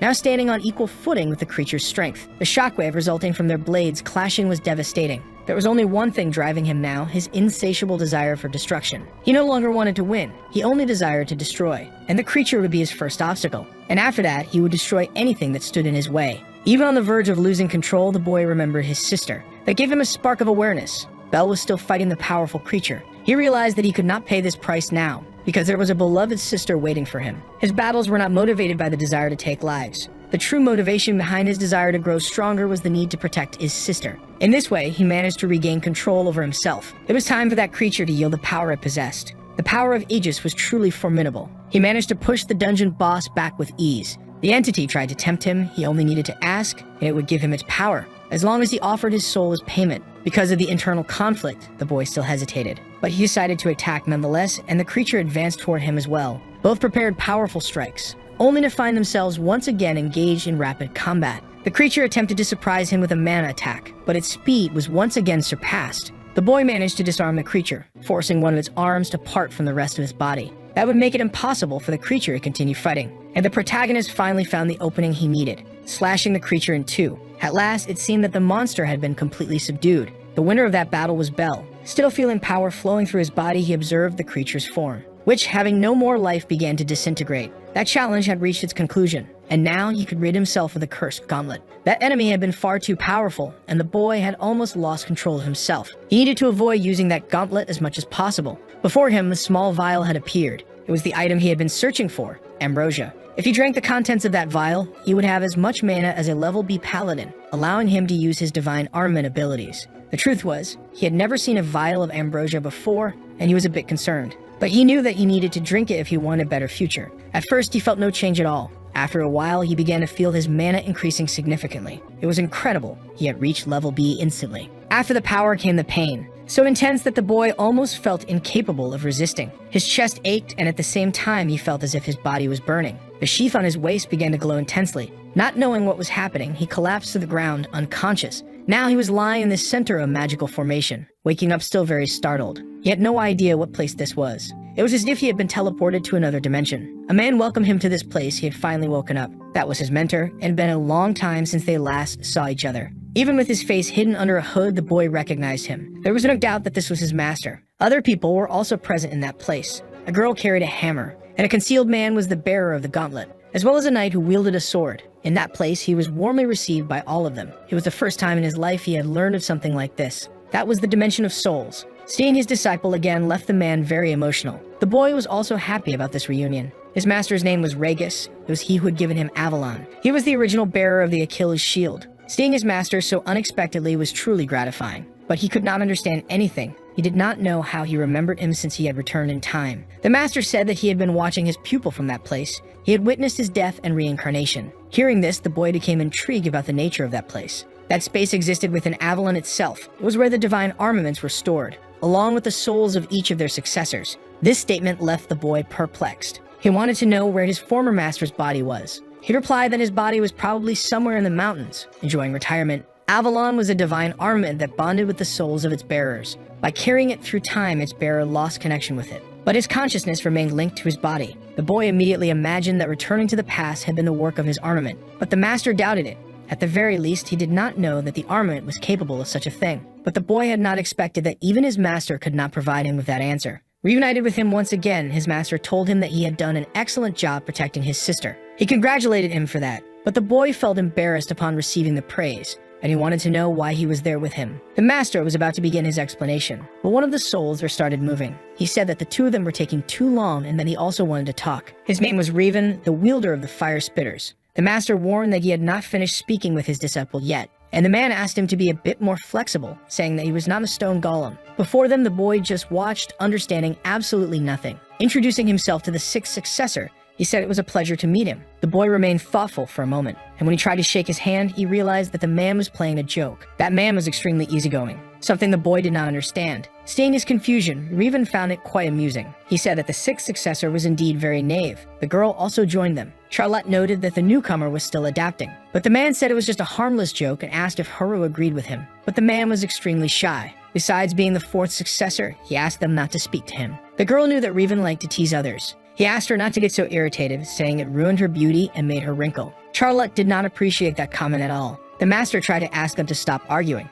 but she did not like Regis' stance. Before she could respond, she already had to deal with the comedian's antics. It was strange for the boy to see his master in that kind of situation so lighthearted. It only showed that his predecessors were indeed powerful. He had already asked his master about them. They were all great heroes who fought against evil. The man with the sword asked them to get straight to the point. The first successor, Adam, confirmed that there was a purpose for that meeting. They had summoned the boy to that dimension to warn him. Upon learning this, he asked what it was about. The sixth successor needed to learn how to use the abilities of his divine arms. This news took him by surprise. Divine Arms, when fully mastered, radiated an enormous amount of mana. If he were to unlock them now, it could be fatal to his body. That's why he was feeling so much pain. He needs to wait for his body to mature to unlock this power. But the boy has urgent needs. He believes he cannot stop his progress now. He needs all this power to be able to protect his sister. Adam realized that the boy was unwavering, and there is only one thing to be done now. He decided that he would crush the boy right there. He didn't expect Adam to be so fast. He needs to defend himself from that attack immediately. Only then does he realize that Adam is already behind him. The boy was struck by the back of the sword. Adam hopes that with this he realizes he is still too immature, but he didn't take into account that his attack could have been blocked. Given this, he needed to rethink his plans. The boy's last fights had made him progress a lot. Perhaps he is capable then. He should first be able to master the sword. All the successors are waiting for this, and the boy wants to know if he has finally been accepted by him. Adam confirmed it. If he keeps only one ability, he might be able to control it, granting the boy permission to unlock the B-level abilities of the Caliburn sword. He will receive the other abilities when the time comes, as well as those of A-level, abilities that are truly extraordinary. The boy warned that he would unlock them immediately. Adam seemed to like the conviction of that little one, and the comedian wished that number 6 would have luck. They'd all hope that the protagonist will be able to protect his little sister. Even the silent and reserved young man, they will continuously observe him from the shadows. It is time for the boy to return to his body. He woke up inside the dungeon. He doesn't feel pain in his body, but he has a strange sensation. Contemplating the power in the sword, he is eager to use it in subjugating the monsters, for he already knows the unique ability of that sword. To reach the place where the monsters are, they needed to take a boat, and now they are in the middle of the planned journey. The young man warned that the Leviathans would start appearing soon, so it is time to be prepared for battle. What he doesn't know is that everyone there is conspiring to attack him. Even the barber is involved in this plot. The boy started finding some things strange about that task. Why would a B-level knight be assigned to eliminate C-level creatures, or why would he need help? It is certain that something must have been planned. The protagonist knows that being attacked by surprise would be a problem. That's why he must not take his eyes off him at any moment. He was informed that they were getting closer and closer. Yet the place in question remained very calm. Looking at the young man, he saw that he had drawn his knife. The protagonist held the oil firmly. Making a cut on his arm, he warned that he needed to attract the creatures first. He used his own blood as bait for this. That would be enough for the creatures to go into a frenzy. As he said, it didn't take long for the first creature to appear. Along with it, several others appeared as well. A much greater number than they were expecting. Since they are sea-level creatures, the protagonist suggested that they split up to take care of the boat, but he couldn't let the boy remain alone. Very suspicious, he asked what his reasons were for that. Finally revealing his malicious side, he declared that the boy could not leave there alive. He initiated combat against the protagonist, who had his leg tied by the whip. He quickly realized that he was already at a strategic disadvantage. The one who had tied him was one of the boatmen of that place. He then removed his hood to reveal his identity. The man continued to hold the whip firmly. That was Spencer, someone the protagonist knew very well. The other young man urged him to do immediately what they had planned. Using his strength, he lifted the protagonist off the ground. With one of his legs frozen, that would be nothing pleasant, for he was thrown into the sea. Spencer had not yet finished his attack, as he used his power to make the ice even larger. That way, it would be very difficult for the boy to return to the boat. Ignoring the basic laws of physics, the ice began to sink. They expect that with this, he will be consumed by the creatures. Now they can count on the boy having fallen in battle, leaving the monsters to ensure he doesn't escape. The boy needs to breathe immediately. To return to the surface, he thought of using his shield. It is capable of generating its own wind, so this wouldn't be impossible. Impossible is that the ice sank. He began using magic to produce some air. Using the interior of the shield, he managed to regain some of his breath. He didn't expect those two to join forces to betray him. He was alert around Razor, but didn't know there was another one there as well. A large part of the surface around the boat is also frozen, and that is not his only problem. There are many creatures there that could pose a deadly threat. The priority is to solve the problem with his leg. With the shield, he should be able to break all that ice. He finally managed to free himself, but his ankle had been injured. It must have happened when the whip came into contact with his skin. The creatures noticed that he was bleeding. Without wasting time, he summoned his sword. He does not have the numerical advantage, but this experience will be an excellent training opportunity. It is his first great challenge since reincarnation, and now he will be able to use his newly acquired ability. His first target is one of the creatures. The sword is glowing intensely. A projected energy blast had been fired at the creature. Several other swords of light appeared in the water, eliminating all hostility. It had been a while since the last time he was able to use this. Summoning the Starblade formation, it is time for him to finally enjoy the hunt. Several creatures are heading toward him, but the swords of light are capable of intercepting their targets. They are heading straight for the creatures. This is the true ability of the Caliburn sword. It summons several luminous swords capable of flight, as sharp as the original sword. Soon, all those creatures will be completely annihilated. On the surface, things are not easy either. They have to reduce those creatures to nothing. and they are using the frozen surface for support. It has been 5 minutes since everything happened. They are confident that the boy must have already departed from the land of the living. Spencer is impressed with Razor's cognitive ability. That plan was brilliant. Besides that, he can defeat all those creatures with ease. Razor confirmed that he is on a completely different level. It's good that the boy stays on his side, or he might perish like one of the creatures, but he believes he can still be useful. Without realizing it, the ice beneath his feet started to crack. The cracks grew, and he went to check what it could be, only to be suddenly attacked. The other young man was impressed by that. Something had happened underwater. A large hole had formed in the middle of the ice. That is definitely disastrous, because the gigantic creature appeared, ready to feast on them. A tentacle from the creature emerged from the water. He needs to be quick to avoid being caught by it. That creature is at B level, which requires several paladins of the same level to be subdued. If he is not cautious enough, he will end up losing his life. As if that were not enough, the creature has other tricks up its sleeve, firing several projectiles in his direction, but the knight managed to dodge them all. Now he needs to deal with the approaching tentacles.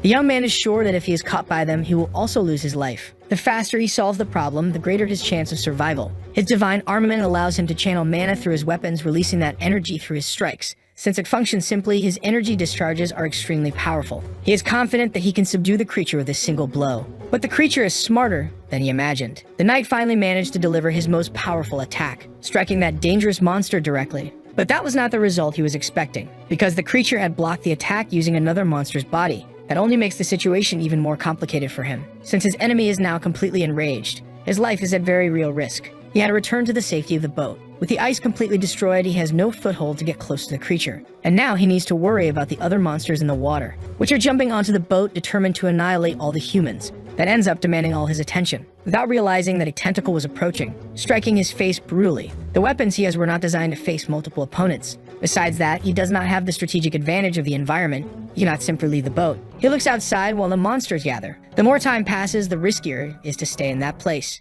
But more impressive than the monsters is the sudden sight of the protagonist emerging from the water. The boy was supposed to have perished long ago, and yet he appeared, flying over his shield, defeating even more monsters. The protagonist saw that the deceiver was in an interesting situation. He only wanted to know how the boy had survived. Even after being deceived, he is willing to help them in that situation. But Razor does not believe that the boy is capable of helping him. That larger creature is a B-level monster. There is nothing he can do against it. But the boy has something to show. The closer he gets, the greater the number of tentacles. But the protagonist is not unprepared. He is still using Caliburn's abilities. The blades manage to intercept all the tentacles. Seeing everything, Razor cannot believe that he has perfected the unique ability of his weapon. Those abilities must be difficult to master. Bell warned that he would slice up that monster and turn it into fish food. The creature prepares to fire more shots, launching water blasts at the boy, who did not panic at any moment. That attack could end up destroying the boat completely. Bell is preparing to show the creature what he has in store for it, completely changing the formation of the light blades, merging them all into the original blade. All those swords had fused, creating a lightsaber, capable of firing a concentrated energy beam. The creature's attack collides with the boy's counterattack, but his determination to win is much greater. His attack was able to completely pierce through the monster's body. Moreover, he passed over it while the blade sliced through. Finally, the creature had been subdued. After that attack, it was completely out of combat, as its body had been split into two halves. It is impossible that the boy was capable of achieving such a feat. Returning to the boat, he confirmed that the next one would be Spencer, because he needs to pay for what he did earlier. Definitely, this boy will be a problem for Jin, or so his servant thought. And even after that display of strength, he is determined to eliminate the boy right there. He warned him that a bastard would never defeat a B-level paladin. As he approaches him, the boy finds it surprising that this paladin still believes in victory. Since he used Spencer for a surprise attack, he is sure that he deeply intimidates him. The two knights observe each other for a moment, until they decide to launch their attacks. The clash between their weapons finally happens. At first, it does not seem like the boy is being pressured, until Razor manages to make the difference in their physical strength more apparent, pushing the boy far away. Definitely, there is one among them whose physical strength is superior. He believes that this will be enough to determine the outcome of this battle. But the protagonist is already able to use the abilities of his sword, sending one of the light blades toward him. Knowing what they are capable of, he was immediately concerned. Being only one blade, it wouldn't be difficult to defend against the attack. It was all just a trap by the boy to surprise him in his blind spot. Razor is also able to use the abilities of his divine armament, completely destroying the light blade. Little by little, its image fades away. He believes that the boy will never be able to land a strike on his body. So far, the duel between them seems quite balanced. It will not be easy to defeat a B-level paladin. Its mana is being drained very quickly because of the abilities. Because of this, all he has left is that last sword. Being a more experienced knight, he realized that the boy cannot keep using that ability as it has a cost. Ruthlessly advancing toward him, he wants to end the fight. His attack did not hit the boy the way he intended, but the second strike in the combination hit him directly. His still fragile and undeveloped body is not capable of withstanding that impact. The difference in physical strength between them is proving to be a huge advantage. He could use Aegis to end this, but he fears being trapped in the darkness. Since close combat is dangerous, he switched weapons, firing several shots at his opponent, who managed to dodge all of them. That was the chance the boy wanted to surprise him with an attack. Noticing the boy's strategy, he realized that it lacked the agility to be effective. He just hadn't accounted for the unexpected to happen. Using the momentum from the shots, he got even closer, making his strike reach its target even faster. He almost cut off his enemy's head, but only ended up angering him even more. Seeing his opponent becoming more enraged, he realized that his strategy was working very well, because he was caught off guard by the last light blade which pierced through his back. That was something he did not expect. With a wound of that magnitude, he will not be able to continue fighting. Realizing that his understanding of the boy's strategy was completely wrong. Knowing that his opponent cannot fight anymore, he approached him calmly.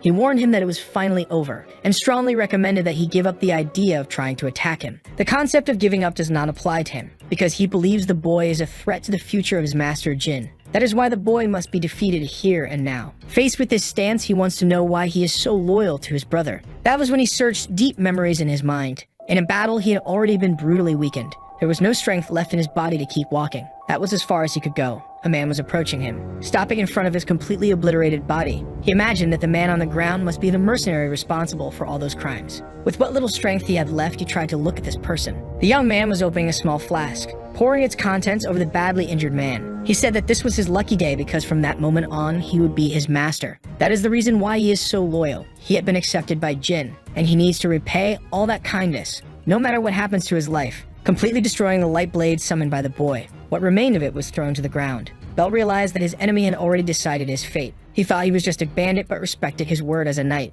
Now they will fight with full power. The young man still remains very angry. He is prepared to continue the duel. But Belt had seen that ability once before. It's very powerful, but it takes time to be ready. That is why he will attack first. The boy had already taken the offensive. As soon as he approached, he was surprised by a movement, being struck by his opponent's knee, realizing that he had been tricked by a feint. And now he is at risk of being defeated. Regaining himself, he warned that this is not the end, because he had reserved his last chance. A small fragment of the sword had still endured, slashing his opponent's back from one end to the other. That last strike left him incapacitated. He had believed he had destroyed all the swords. It is a shame that he was mistaken about that. The boy had only made it seem like they had been destroyed. And with that, he managed to build his strategy for victory. It was as if the boy had more battle experience than him, something difficult to explain. That was challenging. If he had not had a trump card, he would have surely lost. But he was able to defeat Razor, a B-level paladin. That is proof that he had grown stronger as planned. The ship continues its journey to the continent, finally arriving at the city. Sarah is looking for her beloved brother, but she still has not found him.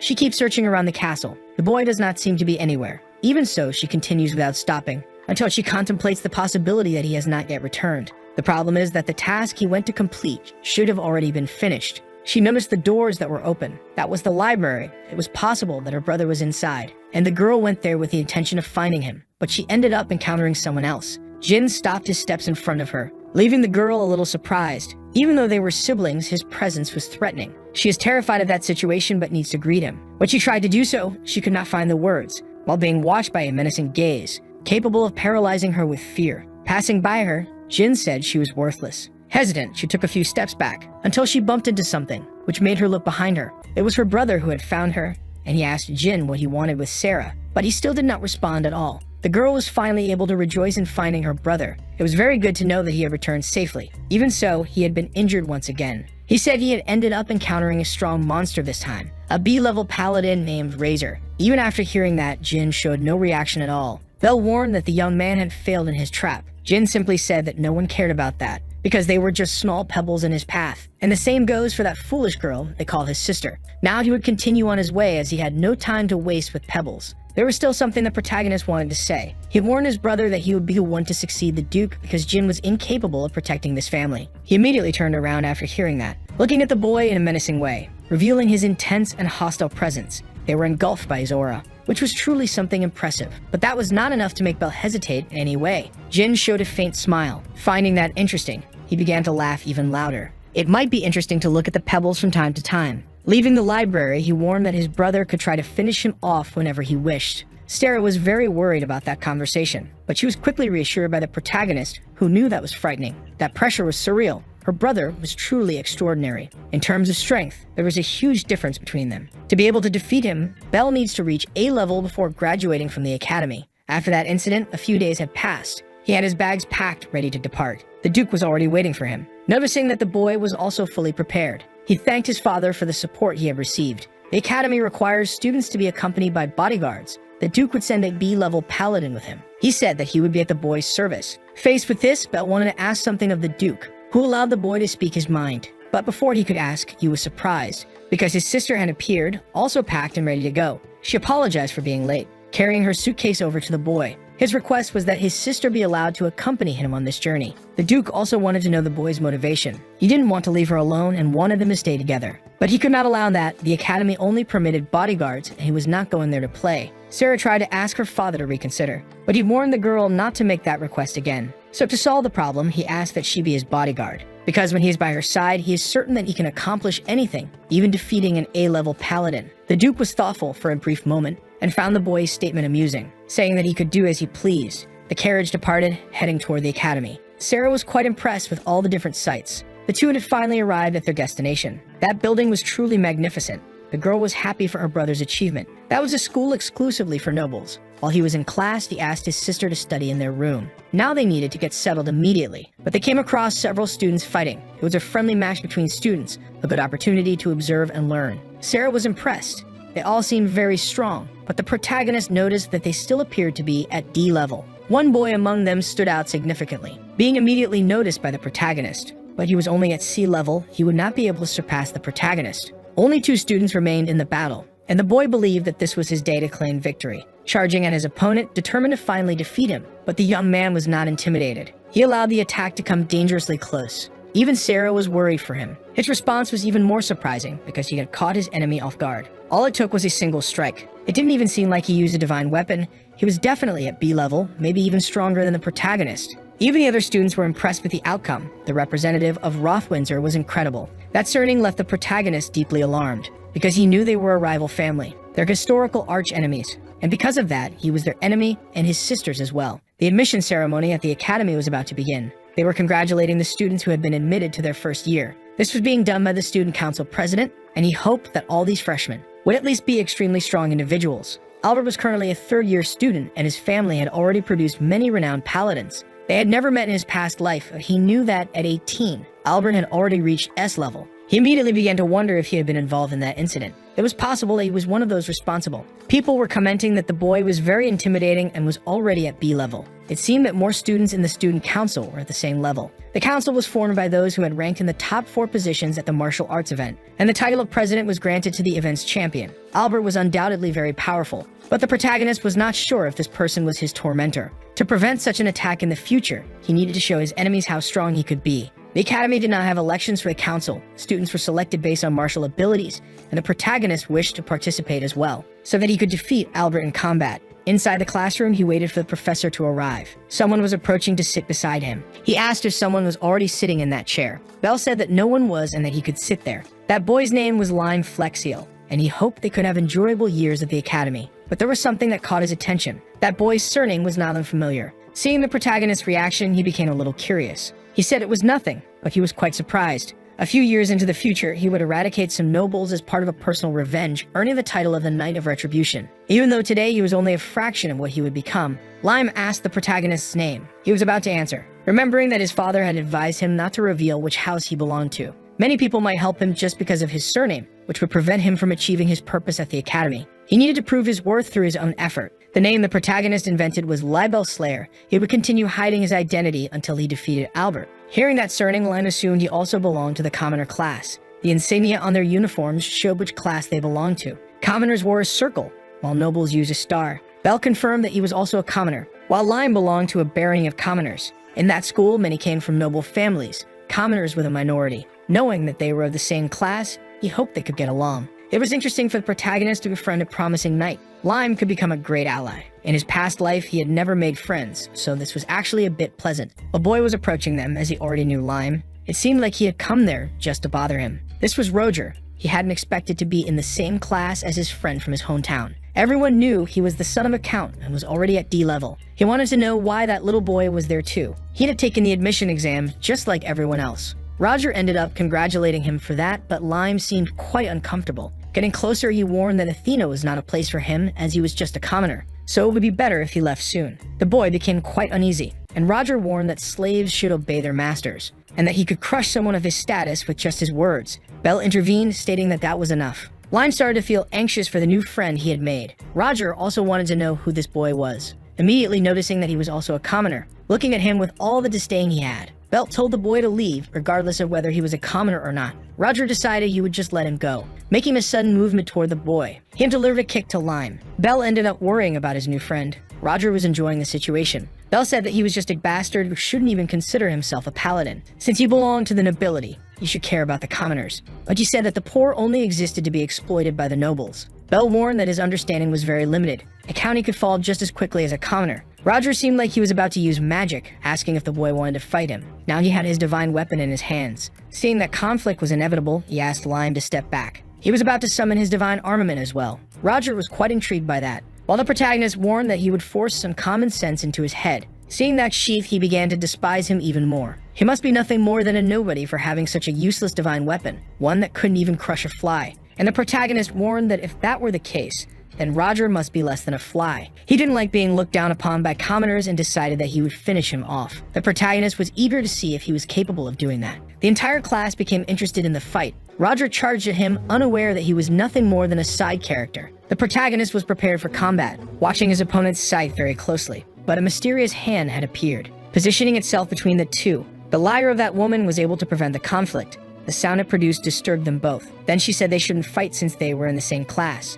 and asked them to pay attention to her words. Belle didn't know who this girl was, but she continued playing her lyre. Introducing herself, she said her name was Sylpha. She came from the Elpage family, a house of Marquesses, a higher noble rank than Roger's. The teacher entered the classroom, asking the students to take their seats because the lesson was about to begin. For the first task, she would evaluate her students' abilities. They had to use their divine armaments to attack the target as if it were a monster. They had to aim at those golems and show their true power. The first student demonstrated his abilities, charging at the target while wielding a sword, delivering the first strike. But the target was too hard. He was unable to do anything, only a very superficial cut. Immediately, the structure regenerated itself, something that the protagonist noticed. Several students also tried to attack it. The teacher observed that most students were still at E level, as most of them could barely produce elemental damage. Now was Lime's turn to demonstrate his abilities. That spear had no magical power. He must have been the only one at F level in that evaluation. The boy charged at the target, driving the tips of his spear into its body. And like some others, he was thrown backward. Roger said he was just a useless boy incapable of using magic. The boy started getting up.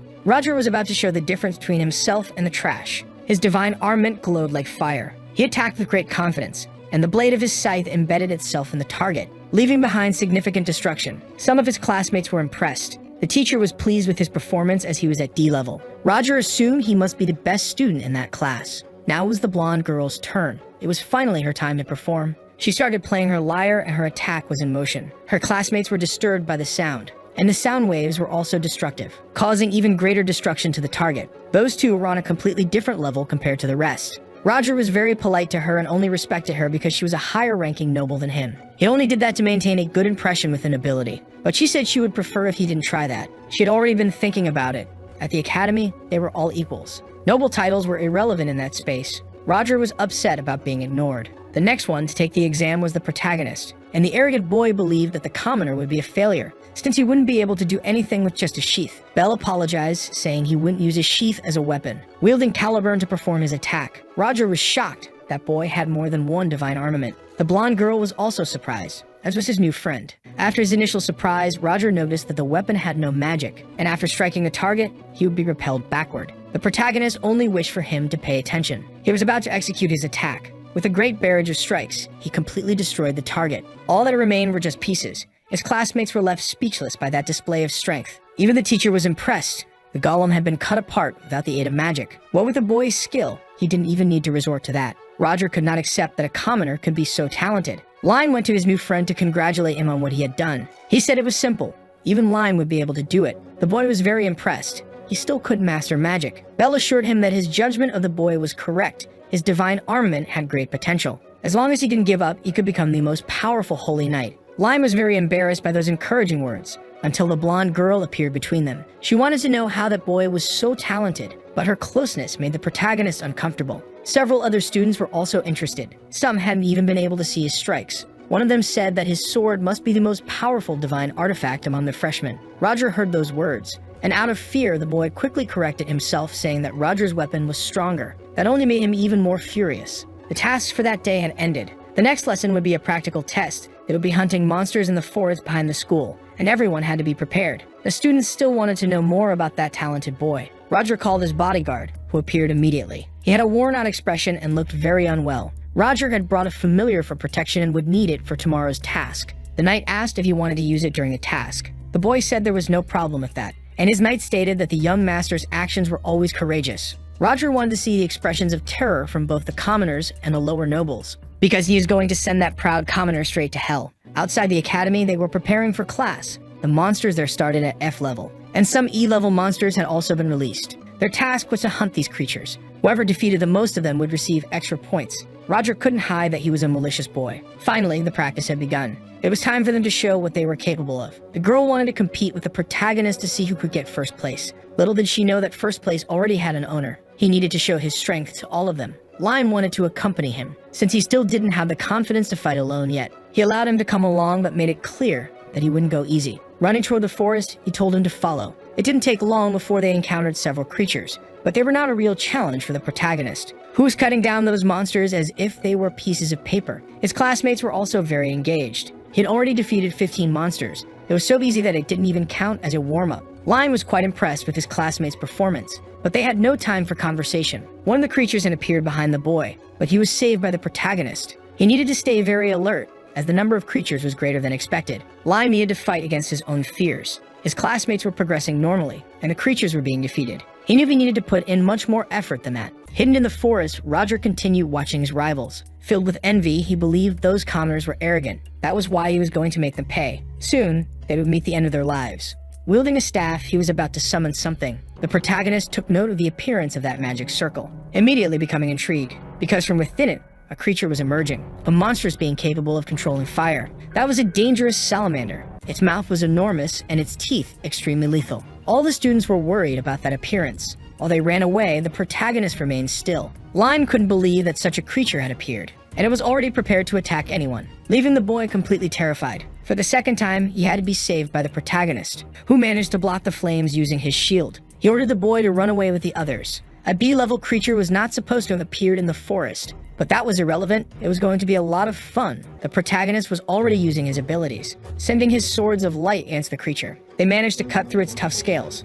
Roger had not expected that the commoner would be capable of using unique abilities. He needed to increase the difficulty and call for his knight once again, who was ready to obey all his orders. The creature was surrounded by the swords of light. Line found that incredible. His classmate was pressuring a powerful creature. It was time for it to disappear. The swords of light were prepared to deliver a fatal blow, but the knight would not allow that to happen, sabotaging the boy's attack, and he quickly realized what had happened. There was another person in the forest who started approaching them, stating that that unique ability was indeed impressive. Presuming that he was the master of that creature, he asked what he wanted. The knight stated that he would not leave without the boy's head. The salamander resumed throwing fireballs, while the knight also attacked. The attacks collided and struck each other, raising a huge cloud of steam. To disperse it, he used the wind from his shield, but the knight had already prepared in advance, using a water prison to isolate each of those blades. They seemed to be incapacitated. That water prison had sealed his abilities. That was definitely a B-level paladin. The protagonist found himself surrounded by challenging opponents. Both the salamander and the knight continued attacking. Now he had to deal with both, blocking one's strike with his shield and cutting the other with his sword. With his current power level, this was beyond his capabilities. Lime didn't know what he should do. At this rate, his friend would end up being defeated. He saw Roger in the middle of the forest. His presence was definitely suspicious. That was his family's staff used for summoning. He immediately approached Roger, who hadn't expected the boy to find him. He asked if that familiar belonged to him. He should stop this now because the protagonist was in danger. Roger attacked him without a second thought, telling the weakling to stay on the ground. It was pathetic that he was unable to do anything to help anyone. He began to remember when he was still training as a child. It was pathetic that he couldn't use magic, and he had been humiliated countless times by that boy. But things couldn't continue that way. So he stood up, because he remembered the protagonist's words to him. That was the first time someone had spoken such encouraging words to him. He would not let his friend die because he had decided to save him. Roger couldn't believe that weakling actually thought he could defeat him, because worms were just worms. Lime told him to shut up, and that he shouldn't measure his worth without his permission. Roger started feeling a little uneasy. He warned that he wouldn't lose just because the boy could use magic now. Lime agreed with that statement. The idiot's scythe also started glowing. He needed to finish off the trash now, but Lime exuded great confidence. His spear was able to freeze those flames, making them disappear completely. A completely unexpected result. The real trash here had red hair. Roger was getting more and more enraged, charging furiously at his classmate, but Lime's spear was much stronger, capable of blocking that attack. Their weapons clashed and became locked together. Roger couldn't believe what was happening, and Lime knew exactly what he was doing. With ease, he destroyed the boy's divine armament, causing him to fall to his knees. He was unable to accept what had happened. It was impossible that he had been defeated by an F-level paladin. It was strange that Lime had ever feared that pathetic boy, because now he felt absolutely nothing. He ordered him to hand over the summoning staff. Roger asked if he knew what he was doing. He came from a great county and could destroy the boy's entire family, but it seemed he still hadn't understood the reality of the situation. Lime tried to reason with the boy while freezing his legs, commanding him once more to hand over the staff. With his pride completely obliterated, he agreed to give up the item, begging only to be spared, promising not to do anything cruel again.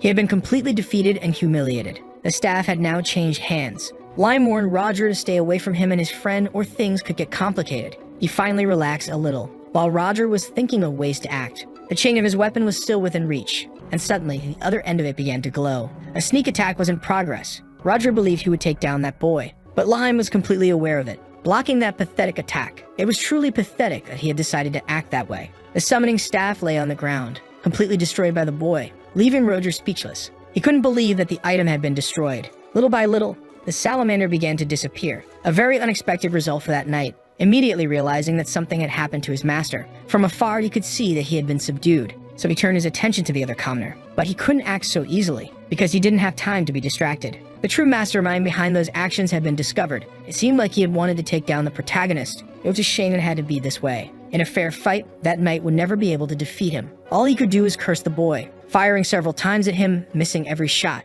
His situation had just become even more complicated. Even though that knight was B-level, he was at the bottom of the ranking. The protagonist struck his head with the hilt of his sword. The gap between their abilities was far too great. Bell warned that he would hand him over to the teacher, so he had to use his last resort. Prostrating himself immediately, he begged for mercy. It was so sudden that the protagonist was caught off guard. The knight claimed he was just following his master's orders. Disobeying a noble was truly not an easy task. That was exactly what the knight wanted, to catch the boy off guard, finally receiving forgiveness for his actions. He thanked him, but in truth he planned to betray him. Only then did the boy warn that he was just playing with him, preparing his sword to strike him. He had already suspected he would be deceived. Lime went over to his friend, wanting to know if he was hurt. The protagonist knew that it was Lime's help that had prevented the worst from happening. The boy was only returning the favor. That handshake sealed their friendship. Other students arrived as well, thanking them for their help. It was impressive that he had defeated a B-level knight. But that wasn't the only thing that had happened. That knight was one of Roger's allies. The fire salamander was directly linked to them. He was definitely a despicable person, and because of what he had done,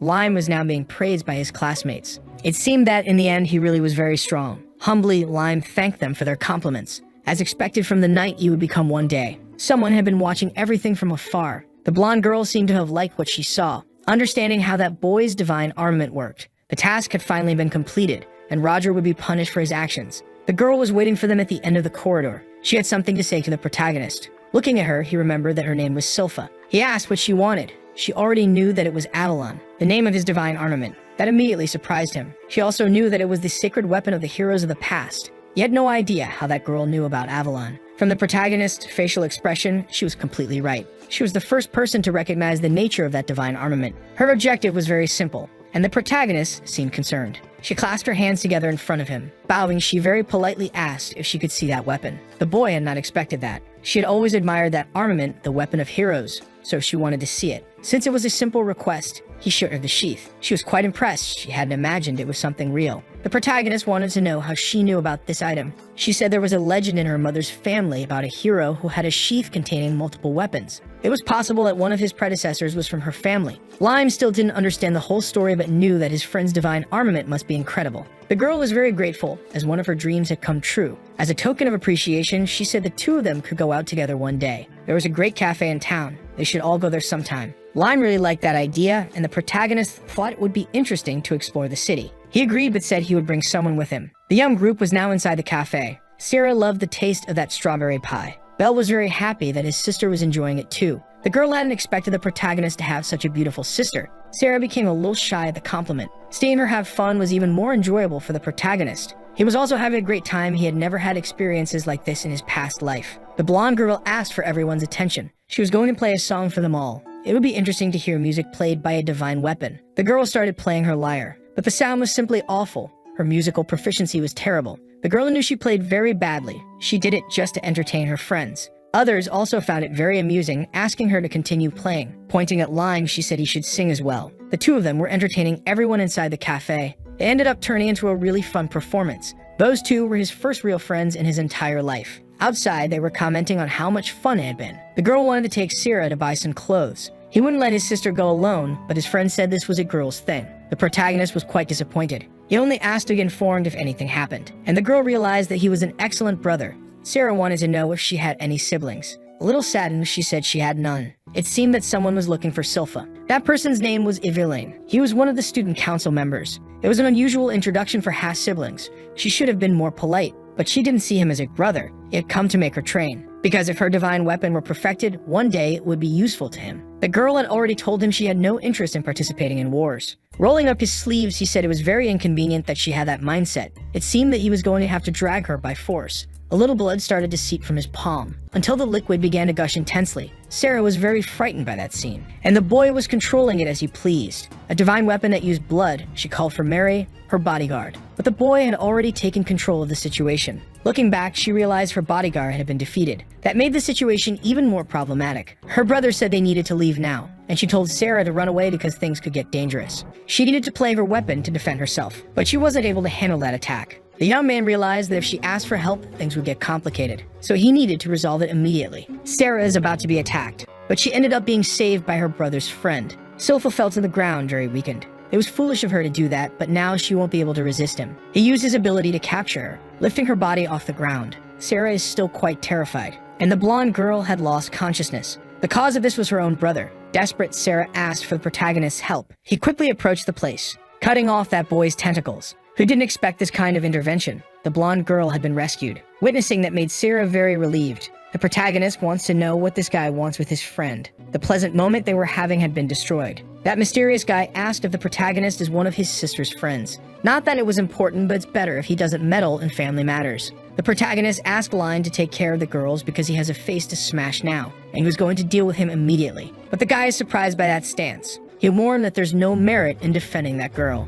Using his sword to cut those attacks is very easy, which left the guy quite impressed. Helping a friend is something completely natural. Striking an attack against him, the guy protected himself with a shield, warning that this was a waste of time. That blood shield is really impressive. It looks like his sword won't work against it. He can't waste his mana in this fight. The guy was already prepared to attack, but the protagonist managed to dodge it. Recognizing that the protagonist is very irritating, he warned that he would finish everything quickly, firing several attacks at him. A very predictable attack. Then the boy wielded the fire spitter. Seeing that the boy possessed more than one divine weapon, he realized that he was not an ordinary opponent. It was the protagonist's turn to fire now, managing to stop all the attacks coming his way. It looks like they are at a stalemate. Seeing that he intercepted his attacks only made that fight even more complicated. But he is determined to capture his sister, producing a spear made of blood. That move will be the last. The protagonist confirmed that it really would be. The two attacked each other with everything they had. Some people on the rooftop said this was quite interesting. Looking up, they noticed the arrival of these people. One of them,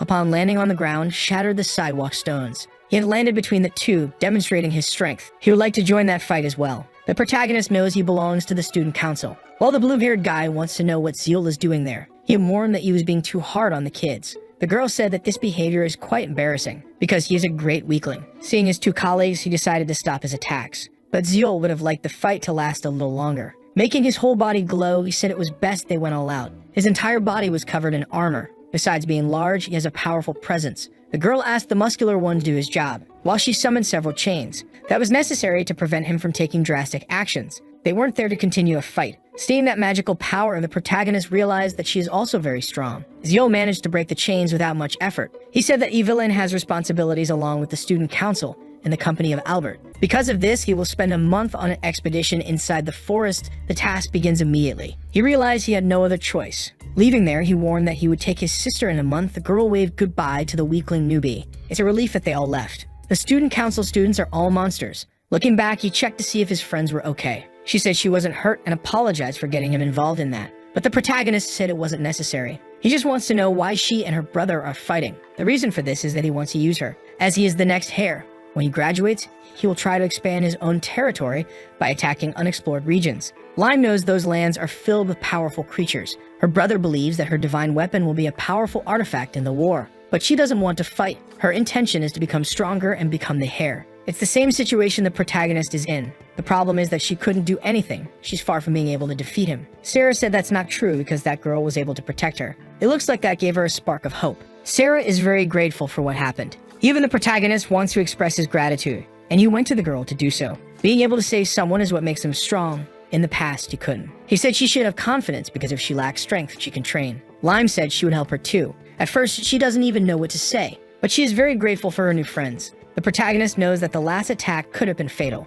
In a month, he will return, so Bell needs to become stronger. For that, he needs to unlock his unique ability. He needs to talk to the comedian. He needs the permission of the predecessors to acquire new abilities, and he must return to that space. Closing his eyes, he began to concentrate, channeling his mana through the sheath. He was received by all the other predecessors. It has been a while since they last saw each other. The boy has a request to make, but they already know what it is, because they saw everything that happened in the last battle. That artifact was a bit problematic. That guy can shape things freely. It resembles Avalon itself quite a lot. It fell into a brief silence. The comedian warned that if he burns that blood, everything will be resolved. And the boy thinks exactly the same way, which is why he wants his unique ability. Something the comedian agreed to do without hesitation, just to show that it had been a joke. He really enjoys being a comedian. Charlotte said he should stop with that kind of nonsense. But it's much stronger than him. Being funny is cool, and that ability consumes a lot of magical power. If he used it now, he would soon be completely drained. But he has a condition for it. Before the rematch, he must fire 300 shots per day. That way, he will consider granting the ability to the boy. The problem is that this is unattainable. All he can manage is 100 shots in a single day. But the comedian doesn't want to hear excuses, and as soon as he accomplishes that, he must return. After speaking, he snapped his fingers. The boy was sent back into his body. Realizing that besides being funny, the comedian is a bit cruel. He soon realized that to use the ability, he will need to triple his current magical power. The problem is that this might not be possible. The predecessors agree that this is an impossible challenge. There's no way for the boy to increase his magical power that much. But they are interested in seeing the boy's progress. After all, he can't become stronger. He won't be able to win. The protagonist went to the forest. There he began to fire his shots, defeating some creatures. That isn't too difficult to do. But the workload is truly exhausting. The only way to increase his magical power is by hunting creatures. So he will hunt everything he can find. His friends are impressed with his strength. It was good that they came along too. Everyone wants to get stronger. That's how she convinced Line to go as well. The desire to become stronger is greater than the fear. The protagonist truly has good friends that contributes to his progress. After firing 100 shots, he felt drained, but by hunting, he increased his power slightly. But it still wasn't enough. That progress is far from ideal. Then he heard a terrifying roar in the forest that didn't seem to have come from an orc. It could be that his friends are in danger. Finally, the protagonist found the creature. It was lying on the ground as if sleeping. Beside its body were his two friends, celebrating what they had managed to do. The girl praised Bell's work. Even he was curious to know if his friends had defeated that creature. And that was exactly what happened. That was a sea-level creature. He thought his friends were at a lower level. Since they wouldn't be able to defeat it normally, they came up with an efficient strategy. First, they surrounded the enemy with ice. Then the girl attacked with her sound waves, which were reflected by the ice around them. It was truly an impressive plan. Those two have an interesting synergy. That was the result of their combined attack. And the protagonist had an idea too. Now he knows how he will be able to fire more shots. Meanwhile, more creatures had appeared. Several orcs like the one that had been defeated. A large group like that is going to be very problematic because they are all very tired. But the protagonist has a brilliant idea. He can still keep fighting. They would never have imagined that the protagonist was capable of doing all that. Seeing that he left in a hurry, the girl remembered that he had something to do. The predecessors did not expect the boy to return so quickly. The comedian hopes he is now trying to change the terms of the agreement. But the boy said he had already completed the task, something that left them quite astonished. It is not possible that he did that in just one day. The comedian stated that he is the one who makes jokes there, but the boy remained firm. They asked him to show in a battle what had changed. He would have to fire all those shots during a fight and could use other weapons if he wanted to. Unless, of course, he was afraid. But the protagonist liked that challenge a lot. He just needed the signal to be given,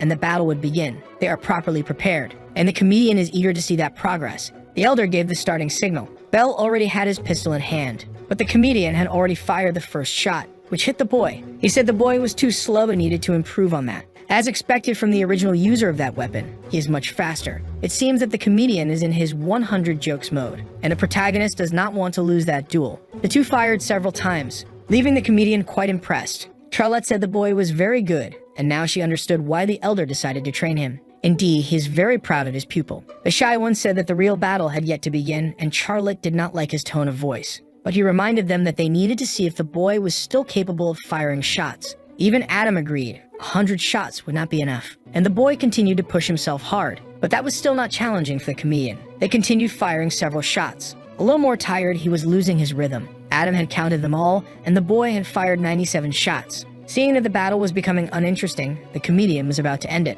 But the protagonist had a trump card. He summoned the powerful shield. That way he would be able to protect himself a little more. That made the comedian rethink his strategy. The boy was going to use the wind as well, making the wind pass through the pistol, and the comedian wanted to know what he intended to do with that. The protagonist said those bullets were useless. He managed to strengthen his shot with the wind, surpassing the comedian's strength, who was quite surprised by that result. That combination allows him to increase his power even if he has little magical energy. For the first time, the comedian had been pressured in this battle. Not even the boy's mentor had thought of that possibility. Charlotte is cheering for him, hoping he can defeat the comedian. The comedian wanted to know why the boy had not used that strategy from the beginning, reminding him that he had fallen into a trap before, and now was time to return the favor. But hiding that ability might not change things. Now the boy needed to dodge all those shots, and the battle became much more balanced again, because the protagonist was able to hit the comedian's first shot, since his magical power was also running low, while the boy continued firm in his strategy. The situation had become quite complicated. His opponent was being pressured. It was time to end this. But the comedian is not an easy enemy to defeat. He hid behind his flames, preventing the boy from knowing his true position, besides not knowing where the shots were coming from. He was soon hit in the back, which gave him a clue about the comedian's location. But he had already repositioned himself, hitting the boy once again. All he needed to do was keep hiding within the flames, because the protagonist had been completely cornered. He needed to push away those flames using the wind, and that was exactly what he did to find the comedian, who could no longer hide behind the flames. Now he had a clear view to hit his target, but he was unable to fire any shots. This situation was definitely complicated. The other predecessors suspected that he might have exhausted his magical power, becoming completely vulnerable to the comedian. But the comedian had also run out of bullets. The final impact occurred, causing the comedian to fall to his knees. He had been pushed to his limit, just like the boy in that duel, who had managed to fire 301 shots. After that, he was completely drained. He had won by a very small margin. Seeing the protagonist's effort, the comedian was very happy, extending his hand to him. He had finally approved him and would unlock the unique ability of his weapon. Very politely, he helped the boy stand up again, who was very grateful to have been recognized. He needed to perfect his knowledge of that divine weapon. Receiving another ability, he is confident that he can defeat that other bastard. All the comedian genuinely wants is for his pupil to win this battle, and he assured that he would bring victory. A few days pass, and the protagonist continued training in the forest, because it is essential for him to keep getting stronger. Little by little, he is further refining his mastery of his ability. His friends approached to see what happened. That unique ability of his is truly impressive. The girl asked if he could give them some tips so they could learn as well. All he could say was for them to keep defeating monsters. That is the only path he knows. But he knows a training method to enhance the power they already have and to practice it every day. He learned it from his master. They need to sit down, close their eyes, and concentrate. Making that symbolic hand gesture, this is the easiest way to circulate magical power through the body. By practicing that meditation for an hour a day, magical power can grow more quickly. Besides helping to refine it, making it easier to release power during battle, they decided they would try to do that too. This practice does not bring immediate results, but in the long run, it is very effective. His friends began circulating magic through their bodies. The protagonist noticed that they had progressed too quickly. Perhaps their progress is far above average. He couldn't afford to fall behind, so he decided he would keep training. That would also contribute to strengthening his unique ability. But 5 days passed, and a group of friends kept training. After 10 days, they were already dueling each other. To become even stronger, a total of 20 days passed, and they continued training diligently. After a month, they met with the bastard again. This time, he did not come alone to take his sister. It had been a while since they last saw each other. Even the girl had become stronger. The bastard ordered his servant to take the girl, as he would handle this nuisance. The servant understood his orders, but the girl was not going to make that task easy at all, immediately attacking him with her divine weapon. But the servant was fast enough to dodge those attacks.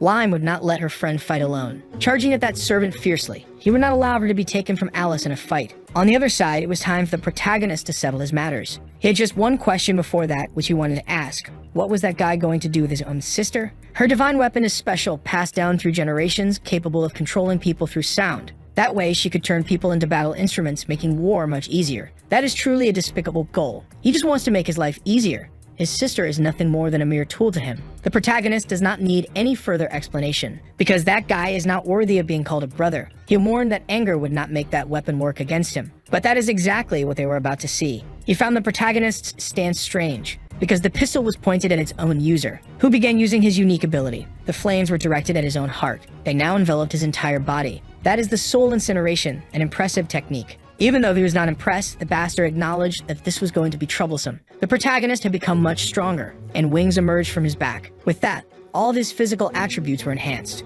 He is now able to approach his enemy much more quickly. All the bastard did was fire a few shots, but that was completely useless, because his flames can burn all that blood, something the bastard was not expecting. It was time for the protagonist to kill him until nothing was left. Preparing without stopping to land a punch on him, the bastard immediately produced a shield for his protection, which was able to withstand the first impact, but shattered the way it did, it would not be able to stop the second. That way, the protagonist managed to hit him in the face, sending the poor fool's body flying away. The blood he has now is completely useless. He should just give up and go home. But that is not all he has to show. The bastard had stood up again. His eyes had completely transformed as well. The surface of his skin had undergone a transformation. It felt as though his blood had started boiling. With that form, he had become much more powerful, and the protagonist could not tell what that was. That was dragon blood. That ability transformed his entire body. He now looked like a dragon. His power had grown significantly. That pressure is really problematic. He warned the protagonist that he should feel proud of it and regret it at the same time. His sharp claws were already prepared, because he was about to feel his full fury now. Bell paid close attention to his opponent's advance. With his enhanced abilities, he was able to dodge it. Even so, he was superficially cut. His opponent was intrigued. He thought he had hit the target. While he was thinking, the protagonist prepared an attack, launching his flames at him. He managed to hit him precisely. Now he would make everything explode into the air. The resulting destruction was truly impressive. A lot of smoke had risen into the air, but his opponent seemed completely unscathed. He said that attack had been completely pathetic. The scales on his body remained clean. There were no signs or traces of soot or burns. He charged at the protagonist, ready to slice him apart. Just fire would not be enough for this opponent, so he decided he would crush him with his fists. The two were on a collision course. Bell had to dodge those claws once again. Only then would he have a chance to strike, landing a hit on his opponent's side. Feeling the impact on his own skin, he was not impressed in the slightest. Those scales were also very resistant to impact. The protagonist got distracted by his thoughts, being caught off guard by the dragon's tail, which hurled him toward the ground, while his opponent prepared a powerful spell to annihilate him. Bell knew he needed to defend himself immediately, sending a fireball to avoid being hit. But his opponent's attack was much more devastating. A great explosion occurred in the air. The boy appeared to be very exhausted. Even though he was persistent, he was clearly at his limit, and the dragon was capable of making several of those attacks.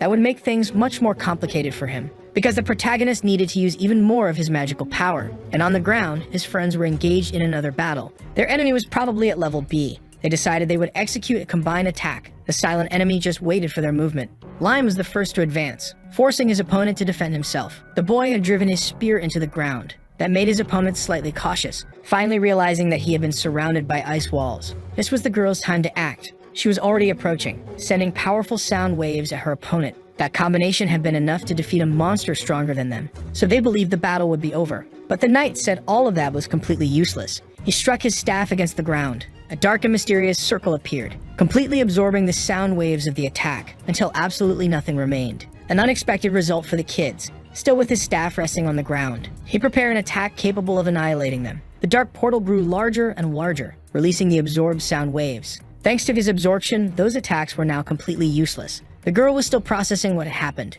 The knight apologized to her, but said he had to take her since he had received orders from his master. Lime was not going to let that happen, and the knight warned the boy not to interfere. But he would never listen to those words, so he needed to be subdued. He was still very inexperienced in combat. The girl saw that her friend was also struggling. Knowing she needed to help him, she became desperate because she couldn't move her body. Meanwhile, the boy continued to be brutally beaten. She only wished she had a little more strength to resist. She remembered the protagonist's words that training would help her release power in battle. She just needed to calm herself down. That way, she would be able to focus on the magical power within her body. Believing she could fight, she was ready to save her friend. His skull was about to be completely crushed by that staff, but the sound waves flew through the air. Lime managed to react in time. It was not yet time for him to be defeated, and the poor knight was quite puzzled by what was happening. That was the result of the sound produced by the girl. Lime could hear her friend perfectly. The music she played was beautiful, and that music transformed into strength in the boy's body, who was now able to pressure his opponent, managing to throw him off balance. The knight did not know where that child had drawn so much strength from. His divine weapon shone intensely, ready to freeze him.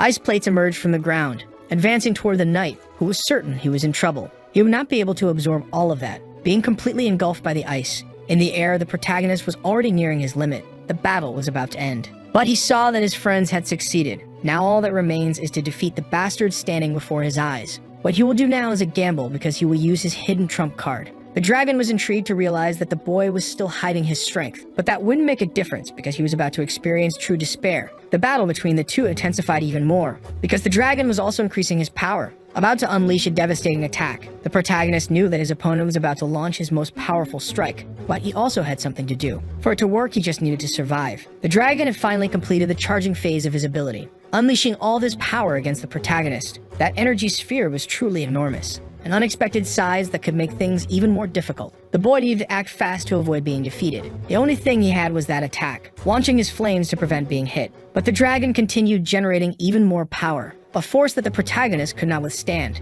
He had been overpowered by his opponent. It seemed that the battle was finally over. That was not the ending the dragon had hoped for. He wanted something more thrilling. Only then did he realize that the protagonist had appeared behind him. He had been distracted and had not paid attention to his own defense. While he was charging all that power, the boy had created a clone from his own flames, which had been destroyed by the dragon, an ability he never expected the protagonist to master. Feeling confident, he believed the protagonist couldn't harm him because his attacks were weak. It was time for him to show the progress of his training, because through it, he had perfected his mastery of magic. The dragon sensed that the boy's arm was coated in mana. His attacks may not have worked so far, but that punch was going to be different. Looking back, the dragon realized that it was quite dangerous. Those blue flames were the boy's trump card, striking his enemy's back with his glorious fist, causing him intense and agonizing pain, strong enough to shatter the dragon's scales. It was impossible that he had been defeated by a child. After some time, he managed to open his eyes. His body was completely immobilized by ice. He and his servant had been defeated. It took a while, but they eventually regained consciousness. The dragon thought he would be bothered by the kids, but since he had been defeated, it didn't bother him. There was something the girl wanted to say to him. She would not let him start a war, she would not be his tool, and he had better understand that. Unexpectedly, he seemed to agree. He would do exactly as the girl asked. Such strange words for them to hear, leaving them doubtful. Even so, Lime dispelled her divine weapon, making the ice disappear. The girl asked him not to come see her again. Without answering her, he simply told his Meg to accompany him. The two were now leaving. That battle had been exhausting for everyone, and it was impressive that the protagonist had been able to defeat a member of the student council. He said it was by a narrow margin. The girl stood up to speak with her friends, and one day she would repay all that kindness. But they were friends, and that's not how things worked. Hearing that, she made sure to correct it. They were best friends. Words that made the protagonist very happy. After this battle, they might be targeted by other members of the student council. So he needed to become even stronger, especially against Albert, because he didn't want another tragedy to happen again. He would become the strongest here and show everyone his power. Eventually, he would defeat his brother and become the head of the family. This time, he would definitely be able to protect his sister. Many years passed and a battle was about to begin. The protagonist had finally found his brother, but now he was much stronger. Besides having become the head of the family, Jin didn't seem to care about titles. He said a curse was upon his little brother. In his past life, he learned that it was a shame not to be able to protect those he loved. The suffering he felt that day was truly intense. That's why he was in this place now. Knowing true pain, there was no enemy he couldn't defeat. His sister's fate was at stake. Mufasa and Scar were about to enter combat, and the protagonist believed he was going to change his entire destiny, attacking his brother with all the power he had.